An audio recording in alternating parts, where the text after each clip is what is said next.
Hi guys, tonight we begin out on the prairie where the land stretches so wide and flat that the sky feels close enough to touch, and the cold already knows your name. You're standing there at dusk, boots stiff, fingers numb, watching the last thin light slide sideways across a world that offers no trees, no hills, no mercy. The wind moves steadily, not angry yet just patient, as if it knows what is coming later tonight. You pull your coat tighter, and for a moment you wonder how anyone ever thought this was a good place to settle. You probably will not survive this, at least not comfortably, and that is part of the point. So before you get comfortable, take a moment to like the video and subscribe, but only if you genuinely enjoy what I do here. And while you are at it, tell me where you are listening from and what time it is there. Now, dim the lights. You step toward the low shape in front of you, a sod house half buried into the earth, its roof already dusted with old snow that never quite melted from the last storm. From a distance it looks less like a house and more like a suggestion of shelter, a square shadow crouched against the endless white. This is where you will sleep tonight. Not a cabin of the logs or a neat farmhouse with clapboard siding, but walls cut straight out of the prairie itself, stacked grass side down, roots still clinging, smelling faintly of damp soil even in the freeze. Mainstream history tells us that during the late 1800s, especially after the Homestead Act of 1862, thousands of settlers across the Great Plains built sod houses because timber was scarce and expensive. That fact sounds tidy and logical on paper. Standing here, feeling the wind press through every seam in your clothing, it feels less like a practical choice and more like a gamble with the night. You duck through the low doorway, instinctively bowing your head. Inside, the temperature changes immediately, not warm but different. The wind loses its voice, replaced by a muffled hush, as if the world has been wrapped in thick cloth. The ceiling presses close overhead, made of wooden poles, prairie grass, and more sod laid flat like a heavy blanket. Historians still argue whether settlers felt safer under earth roofs, or more anxious knowing that hundreds of pounds of frozen soil rested inches above their faces. The interior light comes from a single flickering flame, a candle, maybe kerosene if you are lucky. It throws shadows that wobble and stretch across the uneven walls. The sod blocks are clearly visible, each one a rectangle of dirt and roots stacked like giant bricks. In summer they would sprout green shoots inside the house. In winter they sweat moisture that freezes into tiny crystals along the edges. You can smell it now, that cold mineral scent of earth mixed with smoke and human breath. A quirky detail that rarely makes it into school textbooks is that sod houses were sometimes called prairie schooners, not because they moved, but because settlers joked that this was as close as they would ever come to owning a proper ship. The joke lands differently when you realise that just like a ship, this place is meant to keep you alive while the elements do their worst outside. You set down what little you carry and take a moment to listen. The prairie has a sound all its own even before the blizzard begins. Wind slides over the roof with a soft hiss. Somewhere snow grains tick lightly against the sod walls. The house creaks not sharply, but with a slow settling pressure like an animal adjusting its weight. You realise that tonight your sense of hearing will matter almost as much as your sense of warmth. As darkness thickens, you feel the psychological shift that comes with prairie nights. There are no streetlights, no distant hum of traffic, no comforting glow on the horizon. Once the candle is blown out, darkness will not simply fill the room. It will press in complete and absolute. Some settlers wrote in letters that the dark itself felt heavy, like another layer of sod laid over their eyes. You move closer to the small iron stove squatting near the centre of the room. It's already warm to the touch, fed with dried buffalo chips or twisted hay because wood is too precious to waste. That is another historical fact that sounds almost comical until you imagine burning animal dung just to stay alive. The stove ticks softly as it cools between feedings, and you understand that someone will have to wake in the night to tend it. Sleep here is never uninterrupted. There is a quiet debate among scholars about whether sod houses were healthier than wooden cabins in winter. Some argue the thick earthen walls provided excellent insulation, while others point to the constant dampness that could worsen coughs and lung illness. Standing here breathing air that smells faintly of smoke and soil, you suspect the truth sits somewhere in between, like most things on the frontier. You start to prepare for bed long before you actually lie down. Bedding is unrolled extra clothing laid within reach, boots placed carefully where they will not freeze solid by morning. Even this early frost creeps along the edges of the doorway. You can feel it on your cheeks, a dry, stinging cold that promises to deepen once the storm fully arrives. Outside, the wind strengthens. It is not howling yet, but it carries intent now, pushing harder, testing the structure. You imagine snow beginning to lift from the ground, swirling low at first, then higher, erasing landmarks, flattening the world into one endless white sheet. This is the moment when many settlers realize that sleep was no longer just rest. It was strategy. As you finally sit on the edge of your bedding, you become acutely aware of how small this space is, how close every surface feels. In modern life, tight spaces can feel cozy. Here, coziness is secondary to survival. Every inch has a purpose, every object placed with intention. There is comfort in that, a strange calm that settles when you accept that there is nothing more to be done tonight but endure. The candle flame wavers, and you know it will soon be time to blow it out. Once you do, the sod house will become a cocoon of darkness, earth and breath, waiting for the blizzard to arrive in full force. You lie back, listening, feeling the ground beneath you, the roof above you, and the long night stretching ahead, patient and unyielding.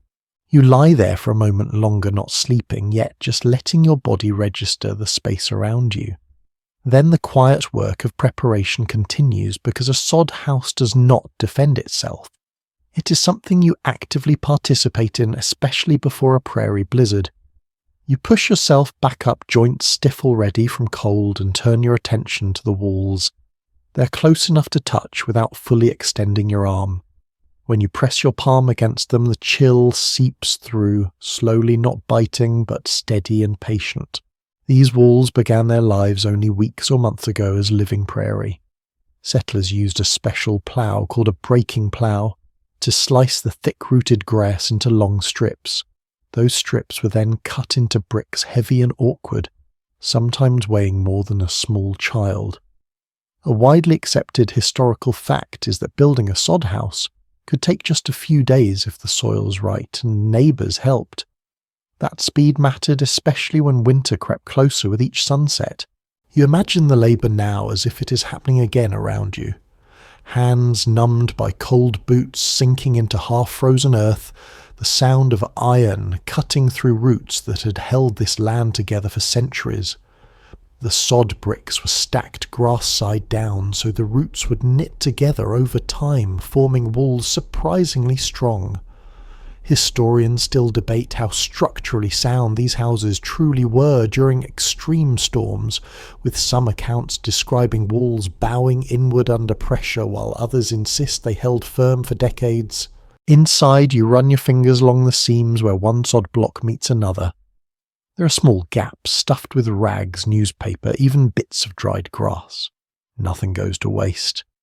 A quirky detail that surfaces in some personal diaries is that settlers sometimes used old clothing to plug drafts, then later forgot where they had put them, effectively sealing away socks and shirts inside the walls forever. Somewhere around you there might be a lost mitten becoming part of the house itself. The roof demands most of your attention. Above your head, rough wooden poles span the room laid close together. Over them is a thick layer of prairie grass, then sod, then snow. This combination is meant to insulate, but it also carries risk. Too little support and the roof could sag or collapse under heavy snowfall. Too much weight and the walls might crack. There is no building code here, only experience and shared advice passed between neighbours. You remember hearing that some settlers reinforced their roofs with wagon tongues or fence posts, whatever sturdy timber they could spare. Others took the risk and hoped for lighter winters. Scholars still argue whether sod roofs were safer than log cabin roofs during blizzards, since logs could crack and leak, while sod could seal itself tighter as snow piled on top. As you lie back down, the roof feels both protective and oppressive, like a heavy hand resting on your chest. The wind begins to change tone outside. It no longer slides, it pushes. You hear it press against the sod, then pull away, then return again stronger. The house responds with a low groan, a sound that travels through the walls and into your bones. It is not loud, but it is constant, like the breathing of a large animal. You find yourself matching your own breathing to its slow and steady, as if that might help. Preparing for sleep also means preparing your mind. You go over small routines learned through trial and error. Extra snow is packed against the outside walls earlier in the evening to block drafts. The doorway has been banked up, leaving just a narrow tunnel that can be dug out in the morning. A mainstream historical detail often overlooked is that snow itself became a building material used deliberately for insulation, long before modern science explained why it worked so well. You check the stove again, feeding it carefully. Too much fuel and the room becomes stifling and smoky. Too little and the cold creeps back fast. There is an art to maintaining just enough heat to keep water from freezing solid without sweating yourself damp. Dampness is dangerous here. Sweat freezes. Wet fabric steals warmth. Every small mistake waits patiently to punish you later in the night. You think about the earth beneath you. Sod houses were often dug slightly into the ground, sometimes a foot or two, to add stability and warmth. That means you're partially below the surface, insulated by the prairie itself. Some historians argue this made sod houses closer to ancient earth lodges than to European-style homes, an idea that unsettles some romantic notions of frontier architecture. You are not conquering the land so much as borrowing from it, pressing yourself into it for survival. As the blizzard strengthens, fine snow begins to find its way through even the smallest cracks. A few grains land on your cheek, melting instantly cold and startling. You brush them away and tuck your blanket closer. Another odd tidbit surfaces in your memory. Some settlers claim they could tell how bad a storm was by how much snow drifted inside overnight. A light dusting meant an ordinary blow. A noticeable pile meant trouble. You listen for those signs now.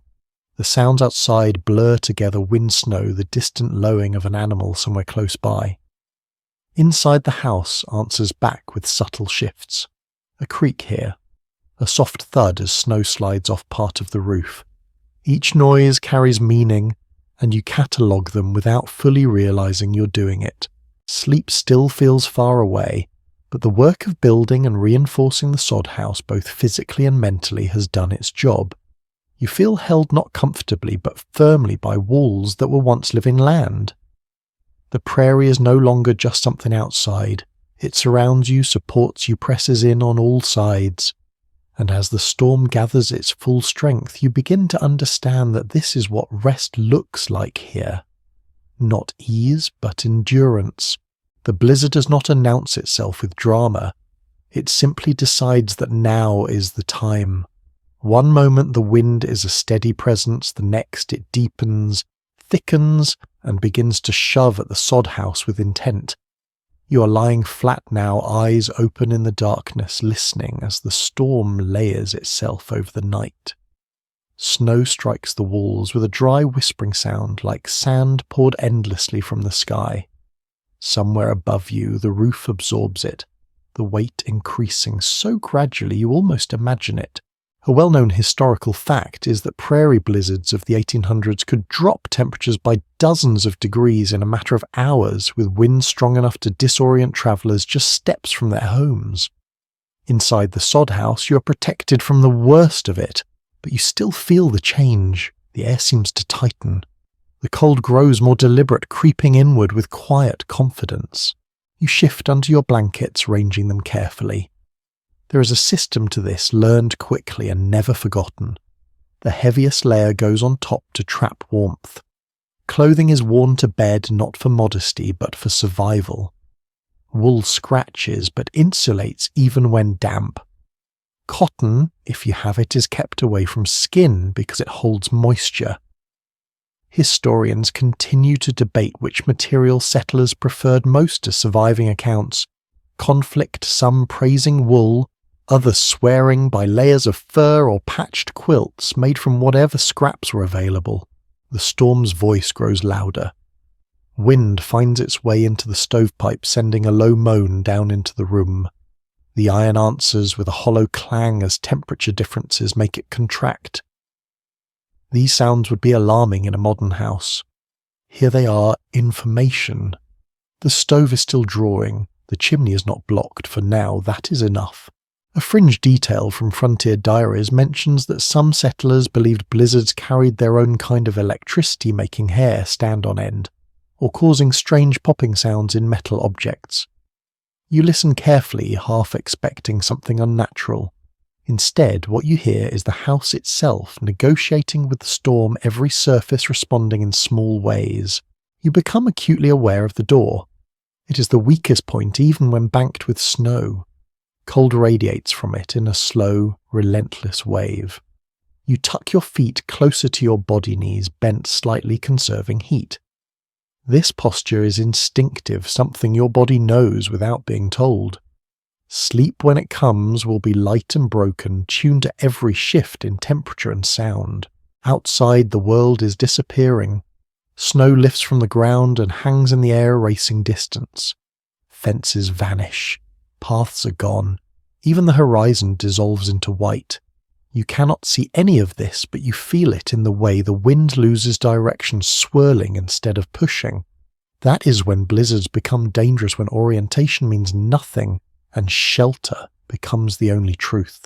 You think about the stories. Settlers found frozen within sight of their homes. Children sent to school who never arrived. These are not campfire tales. They are documented tragedies recorded in local newspapers and family histories. That knowledge settles into you heavy and quiet. It sharpens your gratitude for the sod walls around you, imperfect as they are. There is a moment when the noise outside peaks. Wind roars like a living thing, pressing hard enough that fine dirt sifts down from the ceiling in a faint, dry rain. You pull the blanket over your head briefly, not out of fear, but to protect your face. When you lower it again, the air smells stronger of earth, as if the house itself is breathing more deeply under stress. Scholars still argue whether sod houses were more psychologically comforting or more mentally taxing during storms. Some accounts describe a sense of womb-like safety, buried and insulated. Others speak of claustrophobia, of imagining the roof collapsing, or the walls melting into mud come spring. Lying here now, you understand both perspectives. The same features that protect you also remind you how fragile this arrangement really is. Time stretches strangely. Without light or clocks, minutes lose their edges. You measure the night by sensations. The stove needs feeding again. Someone shifts nearby fabric, rustling softly. A child coughs once, then settles. Each sound is magnified in the darkness, each one a thread in the shared experience of waiting. You drift, not fully asleep, but not fully awake either. Thoughts come in fragments, the feel of grass underfoot in summer, the sound of insects, the memory of warmth that feels almost unreal now. Then the wind surges again, snapping you back to the present. Your heart rate quickens briefly, then slows as you remind yourself that this is exactly what the house was built for. A little-known tidbit surfaces from letters written by homesteaders, noting that during especially fierce blizzards, people sometimes sang quietly, or recited familiar passages just to mark time and steady nerves. You consider it, then decide against it. Silence feels more appropriate, listening feels safer. As the storm continues to rage, you begin to sense a rhythm to it. Gusts rise and fall. Pressure builds, releases, builds again. The sod house flexes subtly with each wave, not rigid but resilient. This flexibility may be one reason historians suggest that many sod houses survived storms that damaged more rigid wooden structures. Eventually, exhaustion does what fear cannot. Your muscles relax despite the cold. Your breathing deepens. Sleep edges closer, not as a plunge, but as a slow drift. Even as you slip under, part of you remains alert, tuned to the storm, trusting the earth around you to hold through the night. The stove becomes the quiet center of the night. You can feel its presence even with your eyes closed, a dull, uneven warmth that never quite reaches your fingers or toes, but keeps the air from turning sharp enough to hurt when you breathe. The iron surface ticks softly as it cools and warms in cycles each sound, marking time more reliably than any clock ever could out here. Period accounts from the plains make it clear that nearly every sod house depended on a small cast iron stove, often shipped in by rail at great expense, or hauled for days by wagon. It is strange to think that this simple object, squat and unremarkable, was sometimes the most valuable thing a family owned. Tonight it feels like a living thing, temperamental and demanding yet essential. You roll slightly onto your side, careful not to disturb the careful arrangement of blankets. Heat moves differently in a sod house. It rises quickly to the low ceiling and then spreads sideways, leaving the floor stubbornly cold. Your feet never quite warm no matter how close you draw them in. You tuck them under a spare coat, accepting that this is as good as it gets until morning. The fuel feeding the stove is humble. Dried animal droppings twisted into flat cakes and stacked carefully near the wall, burn slowly and evenly. Settlers referred to them casually, but the practice unsettles modern sensibilities. An unusual note found in one homesteader's journal mentions how children were taught to gather these fuel pieces in summer as part of their chores, ranking them by dryness and size as if they were treasure. Tonight, each piece added to the stove feels exactly that valuable. You listen for the draft. The stovepipe runs upward, then angles through the sod roof, a potential weakness if snow or ice blocks it. Smoke backing into the room would mean danger. Carbon monoxide was not a term anyone used then, but the risk was understood in practice. People knew that dizziness and headaches were warnings. Your nose tests the air, constantly searching for changes. Experts examining frontier life often disagree about whether these stoves truly improved winter survival or simply introduced new hazards. Fires did happen. Roofs could smoulder unseen. Yet without heat, the cold would claim its toll more quickly and quietly. Lying here, you understand that the calculation was never abstract. It was made night after night, log after log, or in this case, chip after chip. The storm outside continues its work, but the stove creates a fragile bubble of relative calm. You can hear the wind clawing at the house, but the warmth softens its threat. Your breathing slows in response. Muscles unclench just enough to let fatigue seep in deeper. Sleep edges closer again, tentative but hopeful. You wake briefly when someone rises to tend the fire. The movement is slow and practice, careful not to wake everyone else. The stove door opens with a soft metallic scrape. Cold air rushes in for a heartbeat, sharp and biting before the door closes again. A fresh piece of fuel is added, glowing briefly before settling into a steady burn. The smell changes, slightly earthier, almost sweet. There is a small comfort in knowing that someone is awake while you rest. Night watches were common during storms, especially when children or elders were present. One overlooked detail from letters written back east mentions how this shared responsibility created a rhythm to the night, turning sleep into something communal rather than private. You drift again, your thoughts blurring at the edges. The stove hums softly now, a low, steady presence. Heat brushes your back in faint waves. Your face remains cool, your breath visible for a moment when you exhale deeply. This contrast warmth behind you, and cold ahead becomes oddly soothing. At some point the wind shifts direction. The sound against the walls changes pitch, and the stove responds with a brief rattle as the draft adjusts. You wake just long enough to register it, then let go again. There is nothing to be done. The house and the stove will either hold or they will not. Worry adds nothing. Researchers continue to wrestle with how people endured nights like this repeatedly without breaking under the strain. Some point to necessity, others to faith habit or sheer stubbornness. As sleep finally claims you more fully, the answer feels simpler. You endure because the stove is warm, the roof is still there, and for this moment that is enough. You wake without fully waking, pulled back toward consciousness by your own breath. It feels thicker now, heavier in your chest, as if the air itself has weight. The sod house holds on to everything. Heat, smoke, moisture, scent. Nothing escapes easily. In the dark, you inhale slowly and notice how the smell has changed since you last drifted off. There is earth first. A deep, damp smell like freshly turned soil in early spring, completely out of place in the frozen night. It comes from the walls, from the ceiling, from beneath you.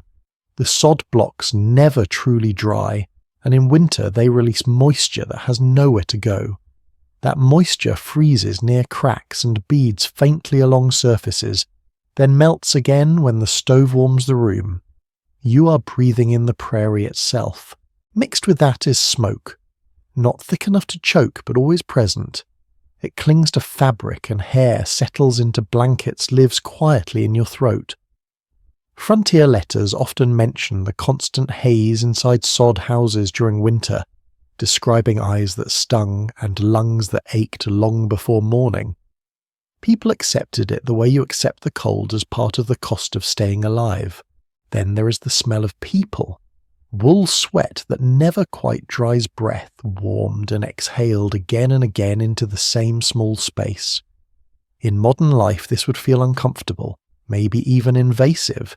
Here it is grounding. You're not alone in this. Every breath around you is proof of shared endurance. An unusual detail tucked into some personal accounts notes that settlers sometimes believed the smell of earth inside sod houses had a calming effect, almost medicinal. A few even claimed it helped them sleep better than wooden homes ever did. There is no science to back that up, but lying here now, wrapped in layers and half awake, you can understand why the idea took hold. You shift slightly, careful not to disturb anyone else. The blankets rasp softly against one another.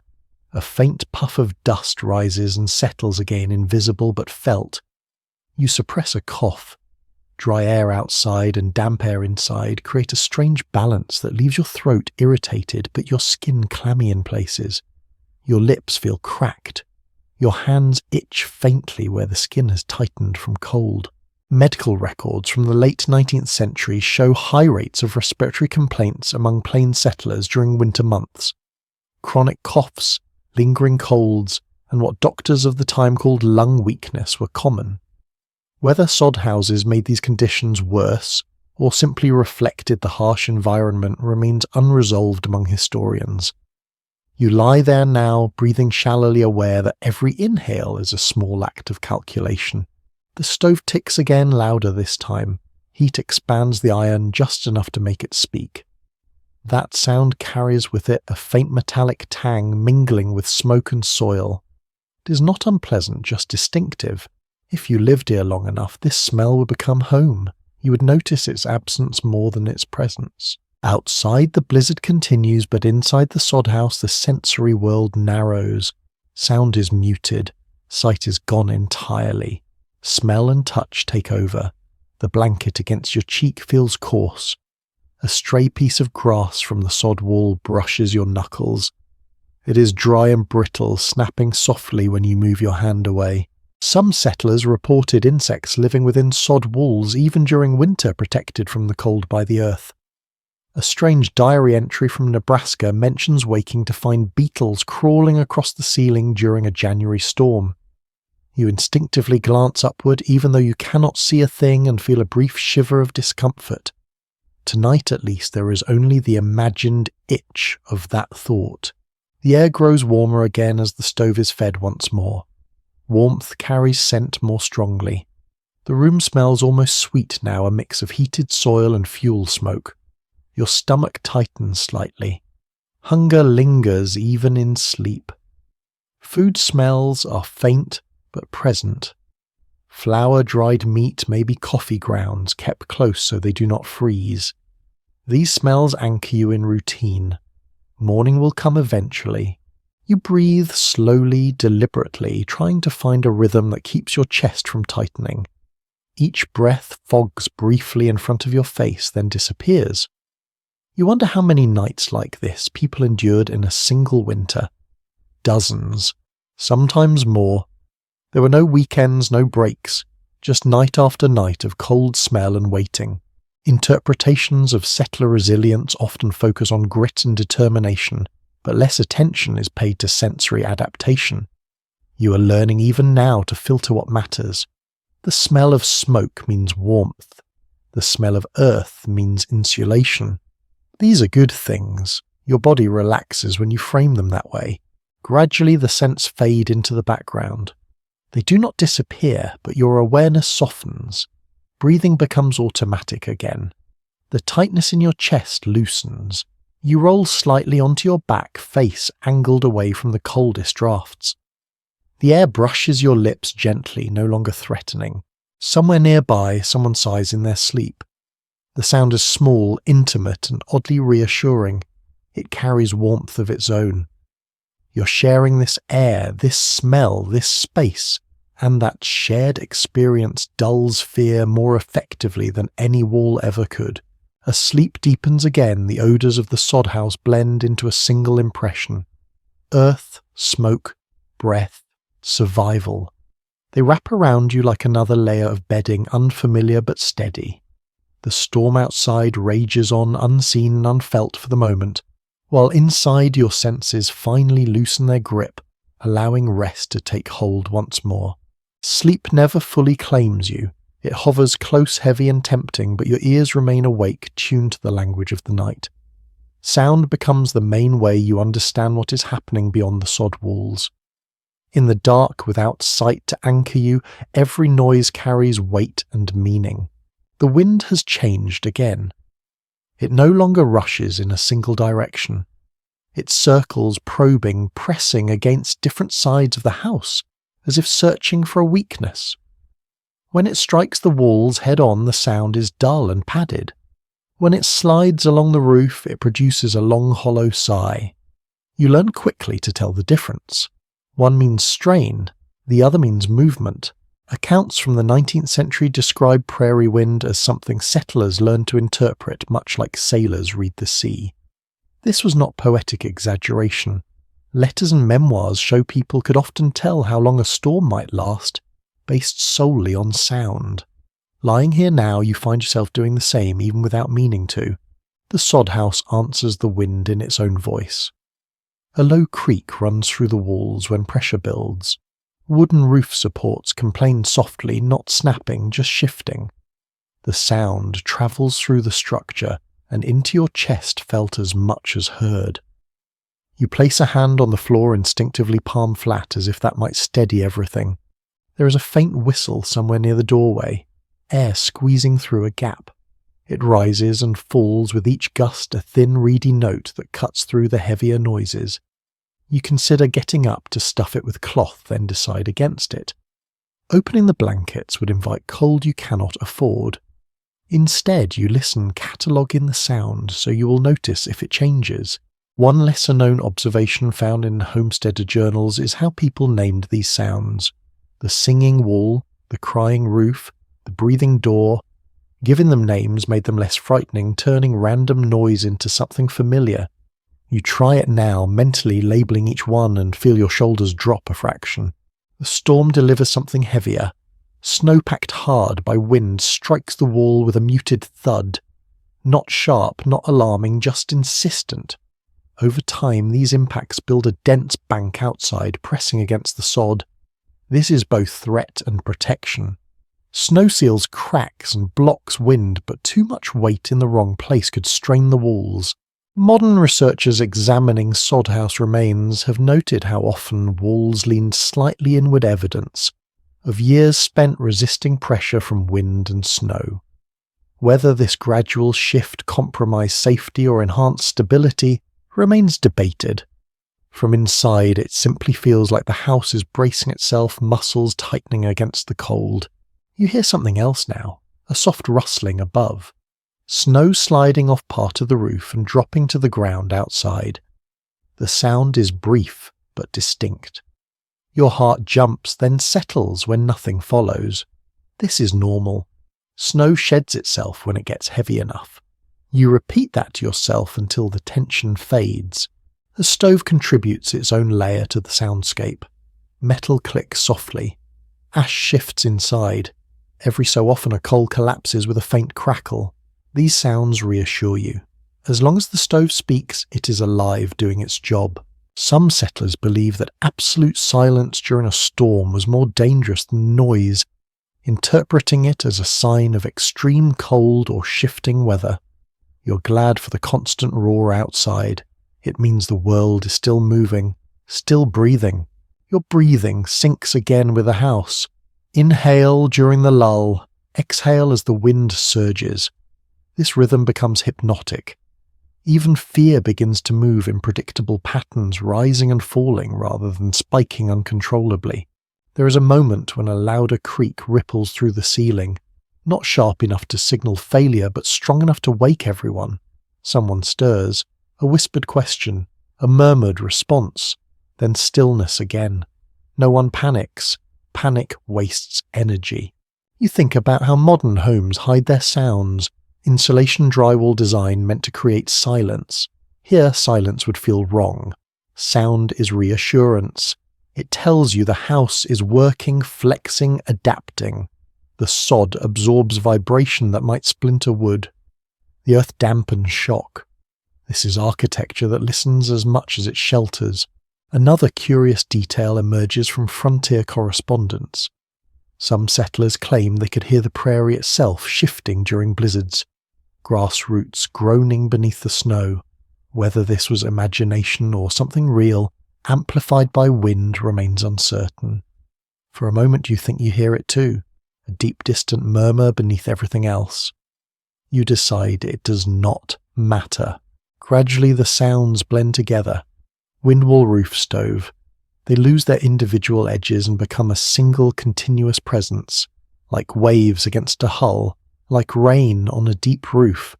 Your muscles loosen as your mind stops chasing each noise. Sleep finally deepens, not because the storm has weakened, but because you have learned its voice.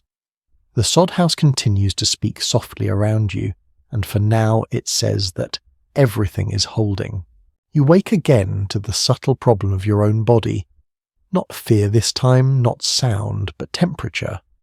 One shoulder is warm, pressed close to another person, while your back feels exposed, the cold slipping in through layers that suddenly seem too thin. You shift carefully, inching closer, apologizing softly even though no one stirs. Shared warmth is not intimacy here, it is practicality. Sleeping arrangements in sod houses followed necessity more than preference. Family members often slept side by side on straw ticks or rough mattresses stuffed with hay, sometimes with children tucked between adults like living insulation. Census descriptions and household inventories from the plains confirm that many families owned fewer beds than people. Nighttime required cooperation whether you liked it or not. You settle into the new position and feel warmth return slowly, not in a rush, but as a gradual easing of tension. Heat transfers through wool and skin, subtle but reliable. You become aware of breathing again, not just your own, but the steady rhythm of others nearby. It creates a strange comfort, like listening to waves overlap. An overlooked habit mentioned in a handful of settler letters describes how people learned exactly where to sleep during storms. The warmest spots were closest to the stove, but not directly beside it. Too close meant smoke and sparks. Too far meant frost. These prime positions were sometimes jokingly called winter thrones. Tonight you're not on a throne, but you are close enough. You think about blankets. Each one has a story. Some are homemade, pieced together from worn clothing. Others might have travelled hundreds of miles in a wagon, patched and repatched along the way. Their weight is uneven. Some sections press heavier than others. You pull one edge higher, tucking it under your chin, creating a pocket of warmer air for your breath. Records from the period show that quilts and coverlets were often the most prized household items, valued more than furniture. Losing one to fire or damp could mean weeks of misery. As you lie here cocooned but still aware of the cold, that valuation makes complete sense. Someone nearby shifts in their sleep, an elbow brushing your side. It startles you briefly, then fades. Privacy is a luxury that does not survive winter on the prairie. Bodies become resources.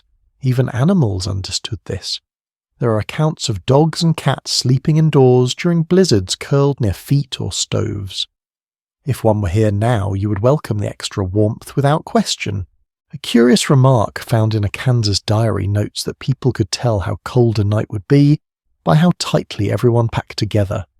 Loose spacing meant a mild night. Tangled limbs meant trouble. You sense that tonight falls somewhere in between. Close but not desperate. You notice how your breathing deepens as your core warms. Cold keeps the body tense alert. Warmth allows it to soften. Muscles release their grip one by one. Jaw unclenches. Hands loosen. This physical shift does more for sleep than any conscious effort. There has long been disagreement among historians about how comfortable sod house living really was. Some accounts describe unbearable hardship. Others recall moments of surprising coziness during winter nights. Lying here now, you understand how both could be true. Comfort was fleeting, conditional, and deeply relative. The storm continues outside, but your awareness of it dulls slightly. The house creaks less noticeably now, or perhaps you simply stop tracking every sound. Warmth narrows your focus inward. The world shrinks to breath, fabric, skin. You tuck your knees up slightly, a position that conserves heat and eases strain on your lower back. This posture appears again and again in descriptions of winter sleep on the frontier. People learned what worked quickly. The body remembers even when the mind drifts. A faint memory surfaces. Summer nights when windows were open and grasshoppers sang outside. The contrast feels almost unreal. That world seems impossibly distant, like a story someone else told you once. The prairie does not feel like that now. It feels closed, sealed, holding its breath. Someone sighs deeply in their sleep. Another mutters a word you cannot make out. These small sounds remind you that you are not facing the night alone. That knowledge matters more than you might admit. Isolation is as dangerous as cold. The blankets shift again as someone adjusts. A small gap opens briefly and cold sneaks in sharp and unwelcome. You instinctively reach out, tucking the edge back into place. No one wakes. The system restores itself. Researchers studying communal sleeping patterns on the frontier suggest that shared beds helped regulate body temperature more effectively than any single blanket could. Whether by design or desperation, people adapted quickly. You're participating in that adaptation now without thinking about it. Sleep deepens further, thoughts slow, the storm fades into a distant presence rather than an immediate threat. Warmth holds you steady, fragile but sufficient. As you drift, you realize something quietly remarkable. In this moment, buried under earth and snow pressed close to others, you are safer than you would be alone in a modern house with the heat turned off. The realization does not frighten you, it comforts you. Your breathing evens out. The sod house continues to shelter, the prairie continues to rage, and between the two, wrapped in shared warmth, you finally rest. You wake again, not fully, but enough to realize your clothing feels stiff. The fabric around your knees and elbows resists movement as if it has learned a new shape overnight. This is not imagination. Moisture from your body has cooled and begun to freeze in places where heat did not reach evenly. Sleeping clothes here are not about comfort. They are an extension of shelter itself. On the plains in the late 19th century, people rarely undressed fully for bed in winter. Period photographs and written descriptions show settlers sleeping in layers meant for daytime work. Wool shirts, heavy trousers, long underwear, if they were fortunate enough to own it. This was not laziness or habit. It was preparation for emergencies. If the roof failed or fire broke out, there would be no time to dress. You test your fingers inside your gloves, which you kept on deliberately. The wool scratches slightly, but your fingertips are warm enough to move. Boots sit close by, angled toward the stove so the leather does not freeze solid. More than one frontier account mentions boots turning rigid overnight, forcing people to thaw them by hand before they could even stand. There is a quiet discipline to how clothing is arranged before sleep. Coats double as extra blankets, scarves wrap around necks and mouths to warm breath before it reaches lungs. Hats stay on. Heat escapes quickly from the head, and people learn that lesson without needing scientific explanation. You pull your cap lower now, feeling its edge brush your eyelashes. An easily missed note in a South Dakota homestead letter describes how women sometimes sewed hidden pockets into night clothing to keep small items from freezing. Matches, bit of food, a religious token. The idea was not fear so much as readiness. You like the thought of that now, the quiet confidence of being prepared even in sleep. The cold works methodically. It seeps into joints first, then muscles. You roll slightly, stretching your legs just enough to keep blood moving.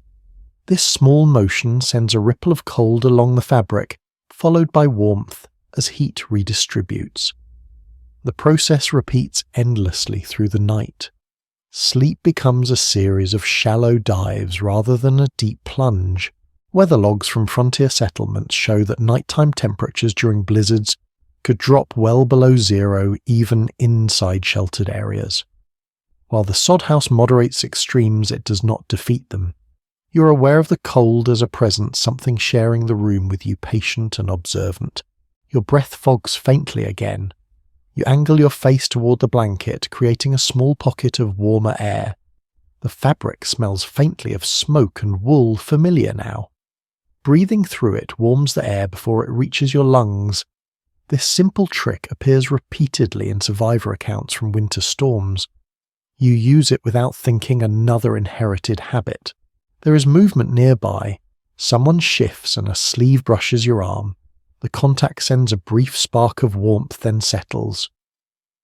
Bodies generate heat, but only if that heat is allowed to stay. Clothing makes that possible. Too tight and circulation suffers.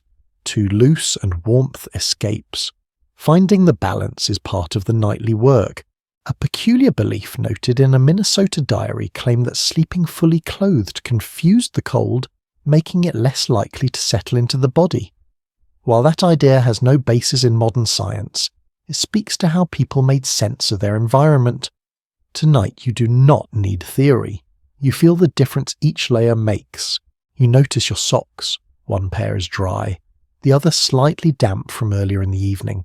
You had debated changing them, then decided against exposing your feet to the air. Now you're glad you layered them instead. The outer pair insulates the inner, slowing the chill just enough. Some modern analyses question whether layering so many clothes at night increased the risk of overheating and sweating, which could be dangerous if moisture froze later. Others point out that experienced settlers learn to regulate layers instinctively. Lying here now, you adjust without fully waking, pushing a sleeve back slightly, loosening pressure at your waist. The storm continues its steady assault, but you notice it less. Your attention stays close to your body, tracking small signals. Tingling fingers, a stiff knee, the comforting weight of fabric. This awareness is not anxious, it is practical.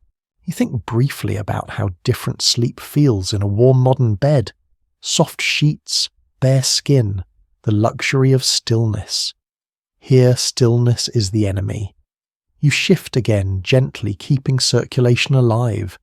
Even in half sleep your body knows this. Clothing rustles softly with each movement, a quiet reminder that you are wrapped, layered, protected as much as possible. The sod house holds back the worst of the storm. Your clothing holds back what remains. A memory surfaces of summer work clothes hung outside, drying in the sun, snapping in the breeze. The same garments now serve a different purpose. They carry the dust and wear of months shaped by labour and weather. Tonight they are armour. There is no clear agreement among historians on whether winter clothing quality significantly determined survival rates on the frontier, or whether luck and shelter mattered more. Perhaps it was the combination. Good clothes in a bad house failed. A good house with poor clothes also failed. Balance mattered.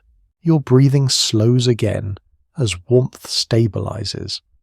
Muscles relax just enough to let sleep deepen. The cold does not vanish, but it recedes to the edges of awareness. The layers you wear become part of you, indistinguishable from skin and bone in the dark. As you drift, you realize that morning will not bring immediate relief. Clothing will still be stiff. Boots will still need thawing. But for now, wrapped and layered, you have done what you can. The prairie presses in from all sides and you press back with wool fabric and quiet endurance. The darkness feels complete now, not just the absence of light, but a presence in its own right. You sense it pressing gently against your closed eyes, filling every corner of the sod house. When the candle was blown out earlier, the flame did not fade so much as vanish, leaving behind a darkness so thick it feels textured. You open your eyes briefly and see nothing at all. No outline of walls, no hint of ceiling, just black. Before widespread rural electrification, which would not reach much of the Great Plains until well into the 20th century, settlers relied on candles, oil lamps, or kerosene lanterns for light. These sources were dim, expensive, and often rationed carefully through winter. You already know why the light was extinguished early tonight.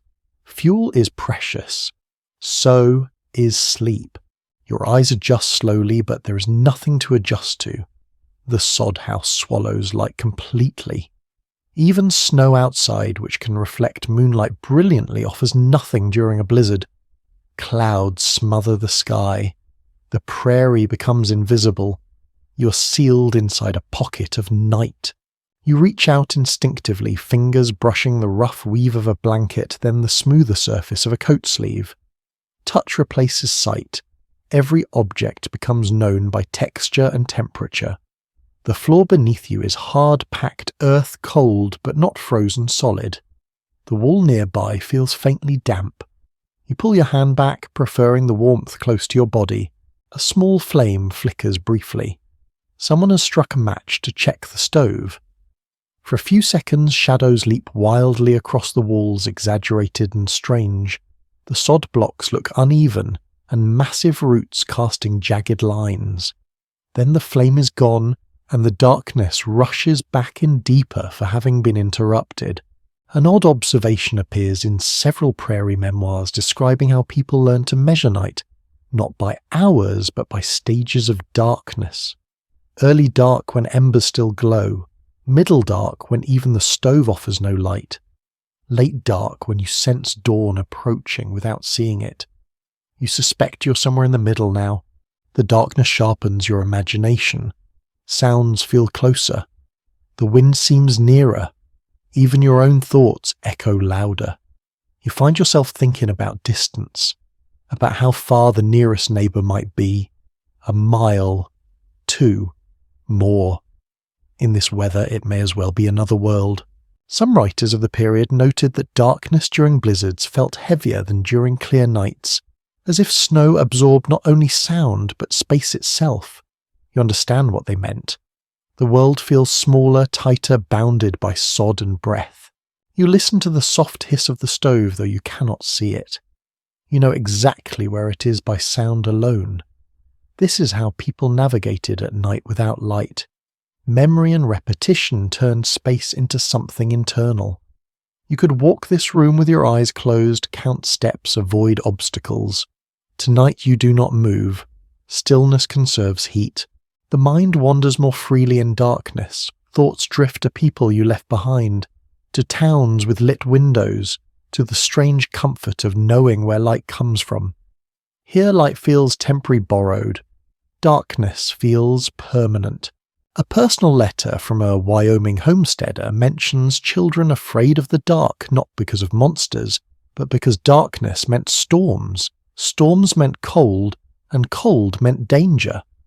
Fear became practical. Lying here, you feel that connection. Darkness is not evil. It is information. You become aware of your heartbeat. Slow, steady. It seems louder in the silence. You count a few beats, then stop. There is no need. The rhythm is reassuring, alive, warm enough. There remains some disagreement among historians about whether long winter darkness affected mental health among isolated settlers. Some argue it deepened loneliness and anxiety. Others suggest it encouraged earlier sleep patterns that conserved energy and improved survival. The truth likely varied by person, by night, by storm. The darkness wraps around you like another blanket. At first it felt oppressive. Now it feels protective. Nothing outside can see you. Nothing expects anything of you. The world has narrowed to breathing and waiting. Gradually your thoughts slow, images blur. The blackness behind your eyes becomes softer, less defined. Sleep deepens again, not suddenly, but as a gentle sinking. The storm continues unseen and unheard for the moment, while inside the sod house the darkness holds you quietly, letting rest return once more. Sometime in the night you become aware of a new kind of stillness. The wind is still there, roaring and shifting, but something has changed. The sharp edge of it has softened. Snow has begun to settle in earnest, not just flying past the house, but staying, piling, pressing, layering itself patiently above you. The roof carries the first real weight of it. You feel it not as pressure, but as quiet. Snow fills gaps, smooths contours, seals the sod house like a lid gently lowered into place. The soundscape dulls further. The higher whine of the wind fades, replaced by a deeper, more distant rush.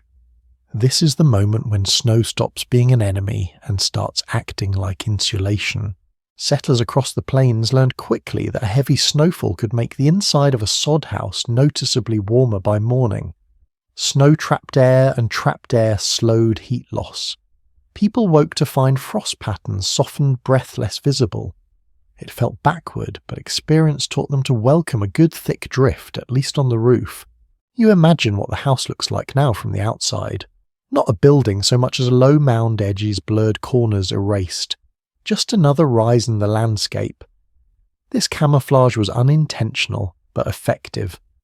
Wind flows differently over smooth shapes.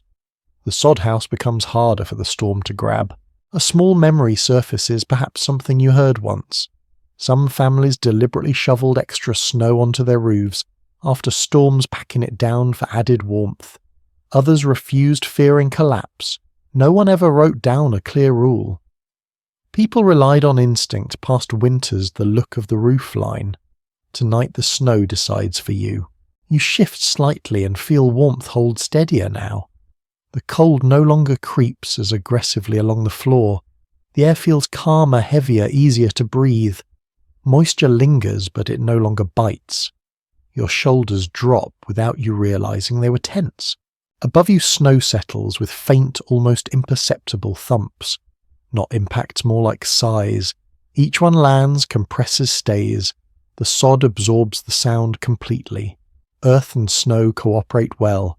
Wood complains. Earth yields. People who later examined sod house ruins noticed how often roof layers had compacted into a dense, almost concrete-like mass over time. Grass soil, snow, and ice fused together. It made roofs harder to repair, but also harder to destroy. Whether that made winters safer or riskier depended on the year, the storm, and the builder. You do not think about collapse now. The house feels steadier than it did earlier. Heavier, yes, but quieter. The storm has shifted from attack to occupation. It is no longer trying to tear the house apart. It is settling in on top of it. Your breathing evens out again. The air inside smells faintly cleaner, less smoky as drafts slow. The stove heat lingers longer between feedings. Someone stirs but does not get up. There is no urgency now. A small and oddly comforting detail comes to mind. Snow blocks light completely. Even if the moon breaks through clouds later, nothing will penetrate this cover. You're hidden, buried, protected in a way that feels ancient. In winter accounts, people described sleeping better during the heart of a storm than during its arrival or departure. The beginning brought fear. The end brought work. The middle was just waiting. You understand that now. This is the middle. Time stretches but gently. You drift deeper, the weight above you acting like a blanket on the mind as much as on the house. Thoughts slow, muscles loosen. The cold remains, but it has lost its teeth. The prairie outside disappears entirely beneath snow. Fences vanish, paths vanish, distances collapse. But inside the sod house, a small pocket of continuity remains. Breath, heat, rest. You sink into sleep again, steadier this time, while the snow continues to fall, sealing you into the earth, holding you quietly until morning decides to come back. You wake to a sound that does not belong to the storm. It pulls you up from sleep gently but insistently, a subtle change in the language of the house. At first you cannot place it. Then you realize it is the absence of something. The wind still moves, but the pattern has shifted. One familiar creak has stopped. You lie still, listening carefully. The sod house speaks less now. Earlier every gust drew a response. Now there are longer pauses between sounds, moments where the walls seem to hold their breath. You strain to hear the stove, the roof, the doorway. Each one answers back faintly. Nothing is wrong, but everything is worth noticing. Frontier families learn to listen for warning signs the way sailors watch the sky. A sudden silence could mean snow had blocked an air gap. A sharp crack could mean a beam shifting. The skill was not written down. It was learned by surviving one winter, then another. You focus on the ceiling. It feels closer than it did earlier, or perhaps your awareness has sharpened. The roof has settled under its burden, compacted by snow and ice. This is normal, you remind yourself. Still you catalogue the sounds carefully. A soft settling thump, a muted scrape. Then nothing. Your heart rate quickens slightly. Not panic, just alertness. You place your hand flat on the earth floor again, grounding yourself.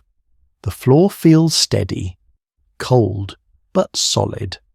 You press your fingertips into the dirt and feel its resistance. This house is not floating. It is anchored. Someone else stirs nearby. A whispered question floats in the dark. Is it holding? The reply comes softly. It is fine. The exchange lasts only seconds, but it matters. Shared vigilance spreads the weight of worry. There is a peculiar attentiveness that comes during long nights like this. You notice details that would vanish in daylight. The way sound travels through earth differently than through wood. The way snow absorbs vibration. The way silence can feel heavy or light depending on context. One homesteader once wrote that the scariest nights were not the loud ones but the quiet ones, when the house stopped answering the storm. Whether that fear was justified is unclear. Some houses failed noisily, others failed without warning. Most, however, simply endured. You wait. The silence stretches, then breaks as the wind shifts again. A low groan runs through the wall behind your head. Relief washes through you, surprising in its intensity. Noise means connection. Noise means the house is still engaged with the world outside. The stove clicks faintly. A coal settles. The sound is small but reassuring. You listen for smoke. There is none.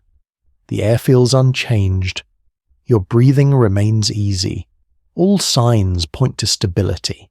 You become aware of another sound. A faint trickle. Not water, but snow grains sliding along the outside wall. They whisper softly as they move, then stop. The drift has reached a new shape. Tomorrow that shape will matter. Tonight it is just another message from the storm. People later studying sod houses noted how rarely total collapses occurred during blizzards despite fears. Walls cracked, roofs sagged, but Earth had a way of redistributing pressure gradually. It gave warning through sound and movement. Those warnings were what you're listening for now. You shift slightly, easing tension in your neck. The movement sends a ripple through your blankets, a soft rustle that seems loud in the quiet. You freeze for a moment, then relax. The house does not respond. All is still. Time passes in uneven chunks. You drift towards sleep, then rise again when a new sound appears, a creak you have not heard before, higher pitched, shorter. You hold your breath until it repeats. It does not. Perhaps it was ice forming, perhaps a beam adjusting. The uncertainty lingers, then fades. Someone feeds the stove again. The brief flare of heat changes the room subtly. Air expands, materials shift, a chorus of tiny sounds follows. You listen closely, none of them escalate. The system stabilizes again. There's a quiet confidence that develops through nights like this. Not optimism, but familiarity. You begin to recognize which sounds matter and which do not. The sharp ones get attention. The slow ones are expected. Silence becomes something to observe, not fear. Your thoughts wander briefly, to morning light, to the work of digging out, to the first breath of cold air when the door opens. Those thoughts feel distant now, not urgent. Night still holds the house firmly. A strange anecdote surfaces from memory. Someone once claimed they could tell which sod house would fail in a storm by listening from outside, hearing which ones groaned too sharply. Whether that was true or bravado is impossible to know. Inside, the sounds feel personal, intimate. This house has its own voice, and you are learning it. You feel sleep pulling again, heavier this time. Your body accepts that nothing demands immediate action. Muscles soften, jaw loosens, hands warm where they rest against fabric. The wind eases slightly. Not enough to signal the end of the storm, but enough to change its rhythm. The house responds with fewer complaints. Snow continues to settle, but quietly now, like dust falling in a closed room. You let your eyes close fully. Listening fades from active effort to background awareness. The sod house remains alert on your behalf, adjusting, absorbing, holding. As you drift, you realize something subtle but important. You're no longer waiting for something to go wrong. You're simply waiting. And in that waiting, wrapped in earth and snow rest, finally becomes deep and steady again. Sleep takes you in fragments, first shallow and uneven, and then begins to deepen in a way that feels almost intentional. Your dreams do not arrive gently. They form out of the night itself, shaped by cold sound and the closeness of the sod walls. Images rise and fall without clear edges, like shapes seen through blowing snow. You dream of walking across the prairie and never quite moving forward. Each step sinks into whiteness that gives way beneath your boots. The horizon stays fixed no matter how far you go. Your breath feels loud in your ears, and the wind answers it, mimicking the sound. When you try to turn around, the ground shifts again, forcing you to stop. The dream does not frighten you, it simply persists. Many settlers wrote about dreams during winter storms, noting how vivid and repetitive they became. Long nights, physical exhaustion, and constant cold seemed to sharpen the mind's inner images. People reported dreaming of summer fields, open water, or endless walking. These dreams were not escape so much as continuation. The prairie followed them into sleep. You stir slightly, half aware of your body beneath the dream. The blanket presses against your chest. Someone nearby exhales slowly, the sound steady and deep. The dream bends around these sensations rather than breaking. You're both asleep and listening. Another image surfaces. You're inside the sod house, but it has no roof. Snow falls directly onto the floor, piling gently around your feet. Instead of cold, it feels warm, almost comforting. You scoop it up with bare hands and it melts instantly. This makes no sense, but dreams are not concerned with sense. They are concerned with feeling. There is a theory among modern researchers that intense environmental stress can blur the boundary between waking awareness and dreaming. In conditions like prolonged cold or isolation, the mind stays partially alert even during rest. Whether that was happening to you now is impossible to say. It feels like drifting with one eye open. Your dream shifts again. You hear voices but cannot see who speaks. They sound familiar, calm, unhurried. Someone laughs softly. Someone else hums a tune you almost recognize. The sound weaves through the dream like thread holding it together. Then the wind outside surges briefly and the voices dissolve into its roar. You wake just enough to register the change, then fall back again. The house remains steady. The storm continues, but it no longer dominates your thoughts. Even fear has grown tired. In another fragment you dream of warmth. Not the sharp, immediate heat of the stove, but a deep, spreading warmth that comes from the ground itself. The earth beneath the sod house pulses gently like a heartbeat. With each pulse, warmth spreads upward through walls and floor until the entire space glows. You breathe easily here. Nothing hurts. Some settlers later described feeling a strange closeness to the land during winters spent in sod houses. Living inside earth, sleeping beneath it, relying on it for shelter, blurred distinctions between human and landscape. Whether this was romanticized memory or a genuine psychological shift is unclear. In your dream, it feels natural. Your hand twitches, fingers curl slightly then relax. The movement sends a small ripple of cold along your sleeve, followed by warmth as blood moves again. This sensation slips seamlessly into the dream, becoming the feeling of grass brushing your skin on a summer day. The mind stitches experiences together without asking permission. You dream of light next, not bright light, but the pale glow of early morning filtered through snow. It does not enter the sod house directly. Instead, it seems to seep through the walls, turning the earth a soft grey. The room feels larger in this light, less confined. You stretch and feel space around you expand. An old letter from a Nebraska homesteader mentions how people sometimes woke from winter dreams disoriented, unsure whether it was still night or already morning, because their dreams of light felt so real. You feel that uncertainty now hovering between worlds. The dream fades and reforms again. You are digging. Snow piles up behind you, but the work feels purposeful, not exhausting. Each shovelful clears space rather than filling it. Others dig alongside you, though you never see their faces. The sound of metal scraping snow becomes rhythmic, almost musical. This image lingers longer than the others. It carries anticipation rather than fear. Morning work, fresh air. The idea that the night will end and something else will begin. Even in sleep you're preparing. Your breathing slows further. Dreams soften at the edges. They no longer pull you in so forcefully. Instead, they drift by like thoughts that never fully form. Sensations from the real world grow stronger again. The pressure of blankets, the faint warmth near your back, the quiet presence of others. There is a brief moment of wakefulness. You're aware of the sod house of the storm still wrapped around it, of the time that has passed. You consider opening your eyes, then decide against it. There's nothing to see. Darkness remains, and that is fine. You think about how rest works in places like this. It is not escape. It is not indulgence. It is maintenance. The body resets just enough to continue. The mind clears just enough to face morning. Dreams are part of that process, strange and unfiltered. Some accounts suggest that people came to value these intense winter dreams, seeing them as messages or signs. Others dismissed them as side effects of fatigue. You do not analyze them.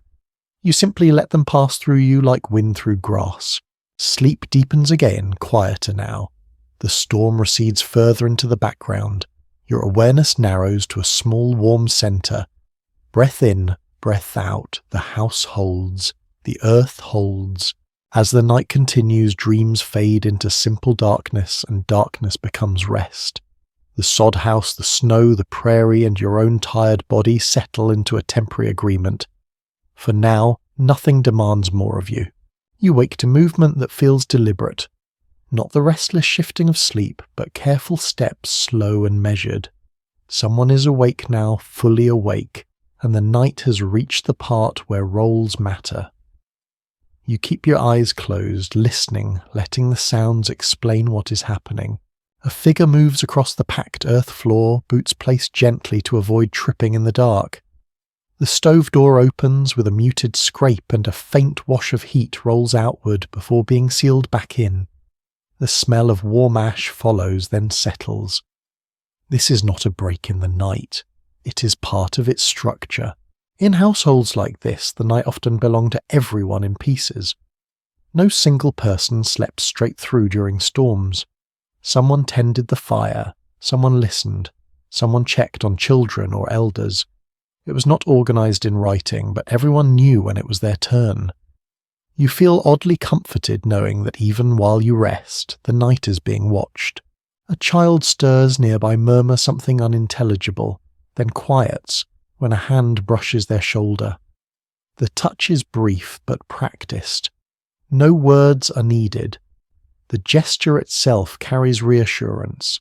You remember that in winters like this, children often slept closer to adults than they did in warmer months, tucked into the safest spaces by instinct rather than instruction.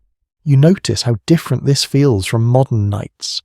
There is no expectation of uninterrupted sleep. Waking is not failure. It is participation. The night is something you move through together, not something you disappear into alone. Someone coughs softly, controlled, as if trying not to disturb anyone. The sound echoes slightly in the low space, then fades. Dry air and smoke do that to throats.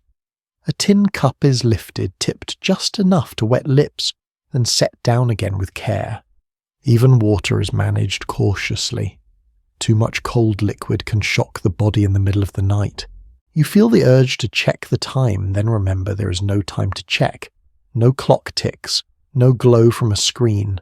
Night is measured by sensation, by how tired your limbs feel, by how often the stove is fed, by how the wind sounds now compared to earlier.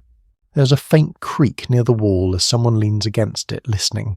You recognize the posture without seeing it. Ear tilted towards sod, hand resting flat against earth, waiting. This is how people learned what their houses were doing, not by inspection, but by listening with their whole bodies. You drift again, but lightly hovering close to wakefulness. Your dreams do not fully return. Instead, thoughts slide by slowly.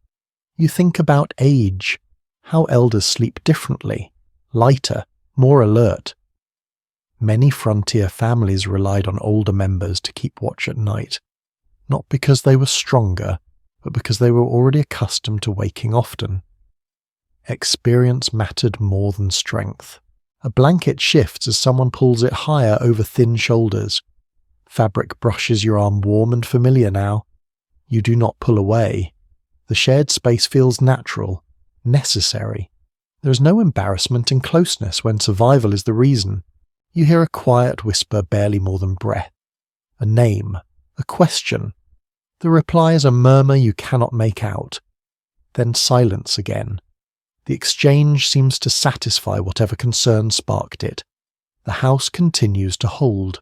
In some families, elders told stories during long nights, voices kept low, words chosen to soothe rather than entertain. Tonight there are no stories. The storm has taken that role. Its presence fills the space where words might go. Your body relaxes further, muscles heavy now, warmth more stable. The fear that sharpened your senses earlier has dulled into something manageable. Respect, perhaps. Awareness without tension. A curious memory surfaces something you once heard about people leaving small charms or objects near beds during winter. A button sewn into a blanket corner. A coin placed under a pillow. Not for luck exactly, but as a reminder of continuity. A small thing that stayed the same no matter how the storm behaved. You wonder if something like that lies near you now unnoticed in the dark. Someone rises again to tend the stove. The movement is slower this time. Fatigue has settled into everyone's bones. Still the task is done carefully. Fire is coaxed, not rushed. Too much flame invites danger. Too little invites cold. The balance is delicate and familiar. You become aware of how quiet your own thoughts have become. The mind is no longer racing. It drifts, pauses, settles. This kind of calm feels earned. It comes not from comfort, but from adaptation.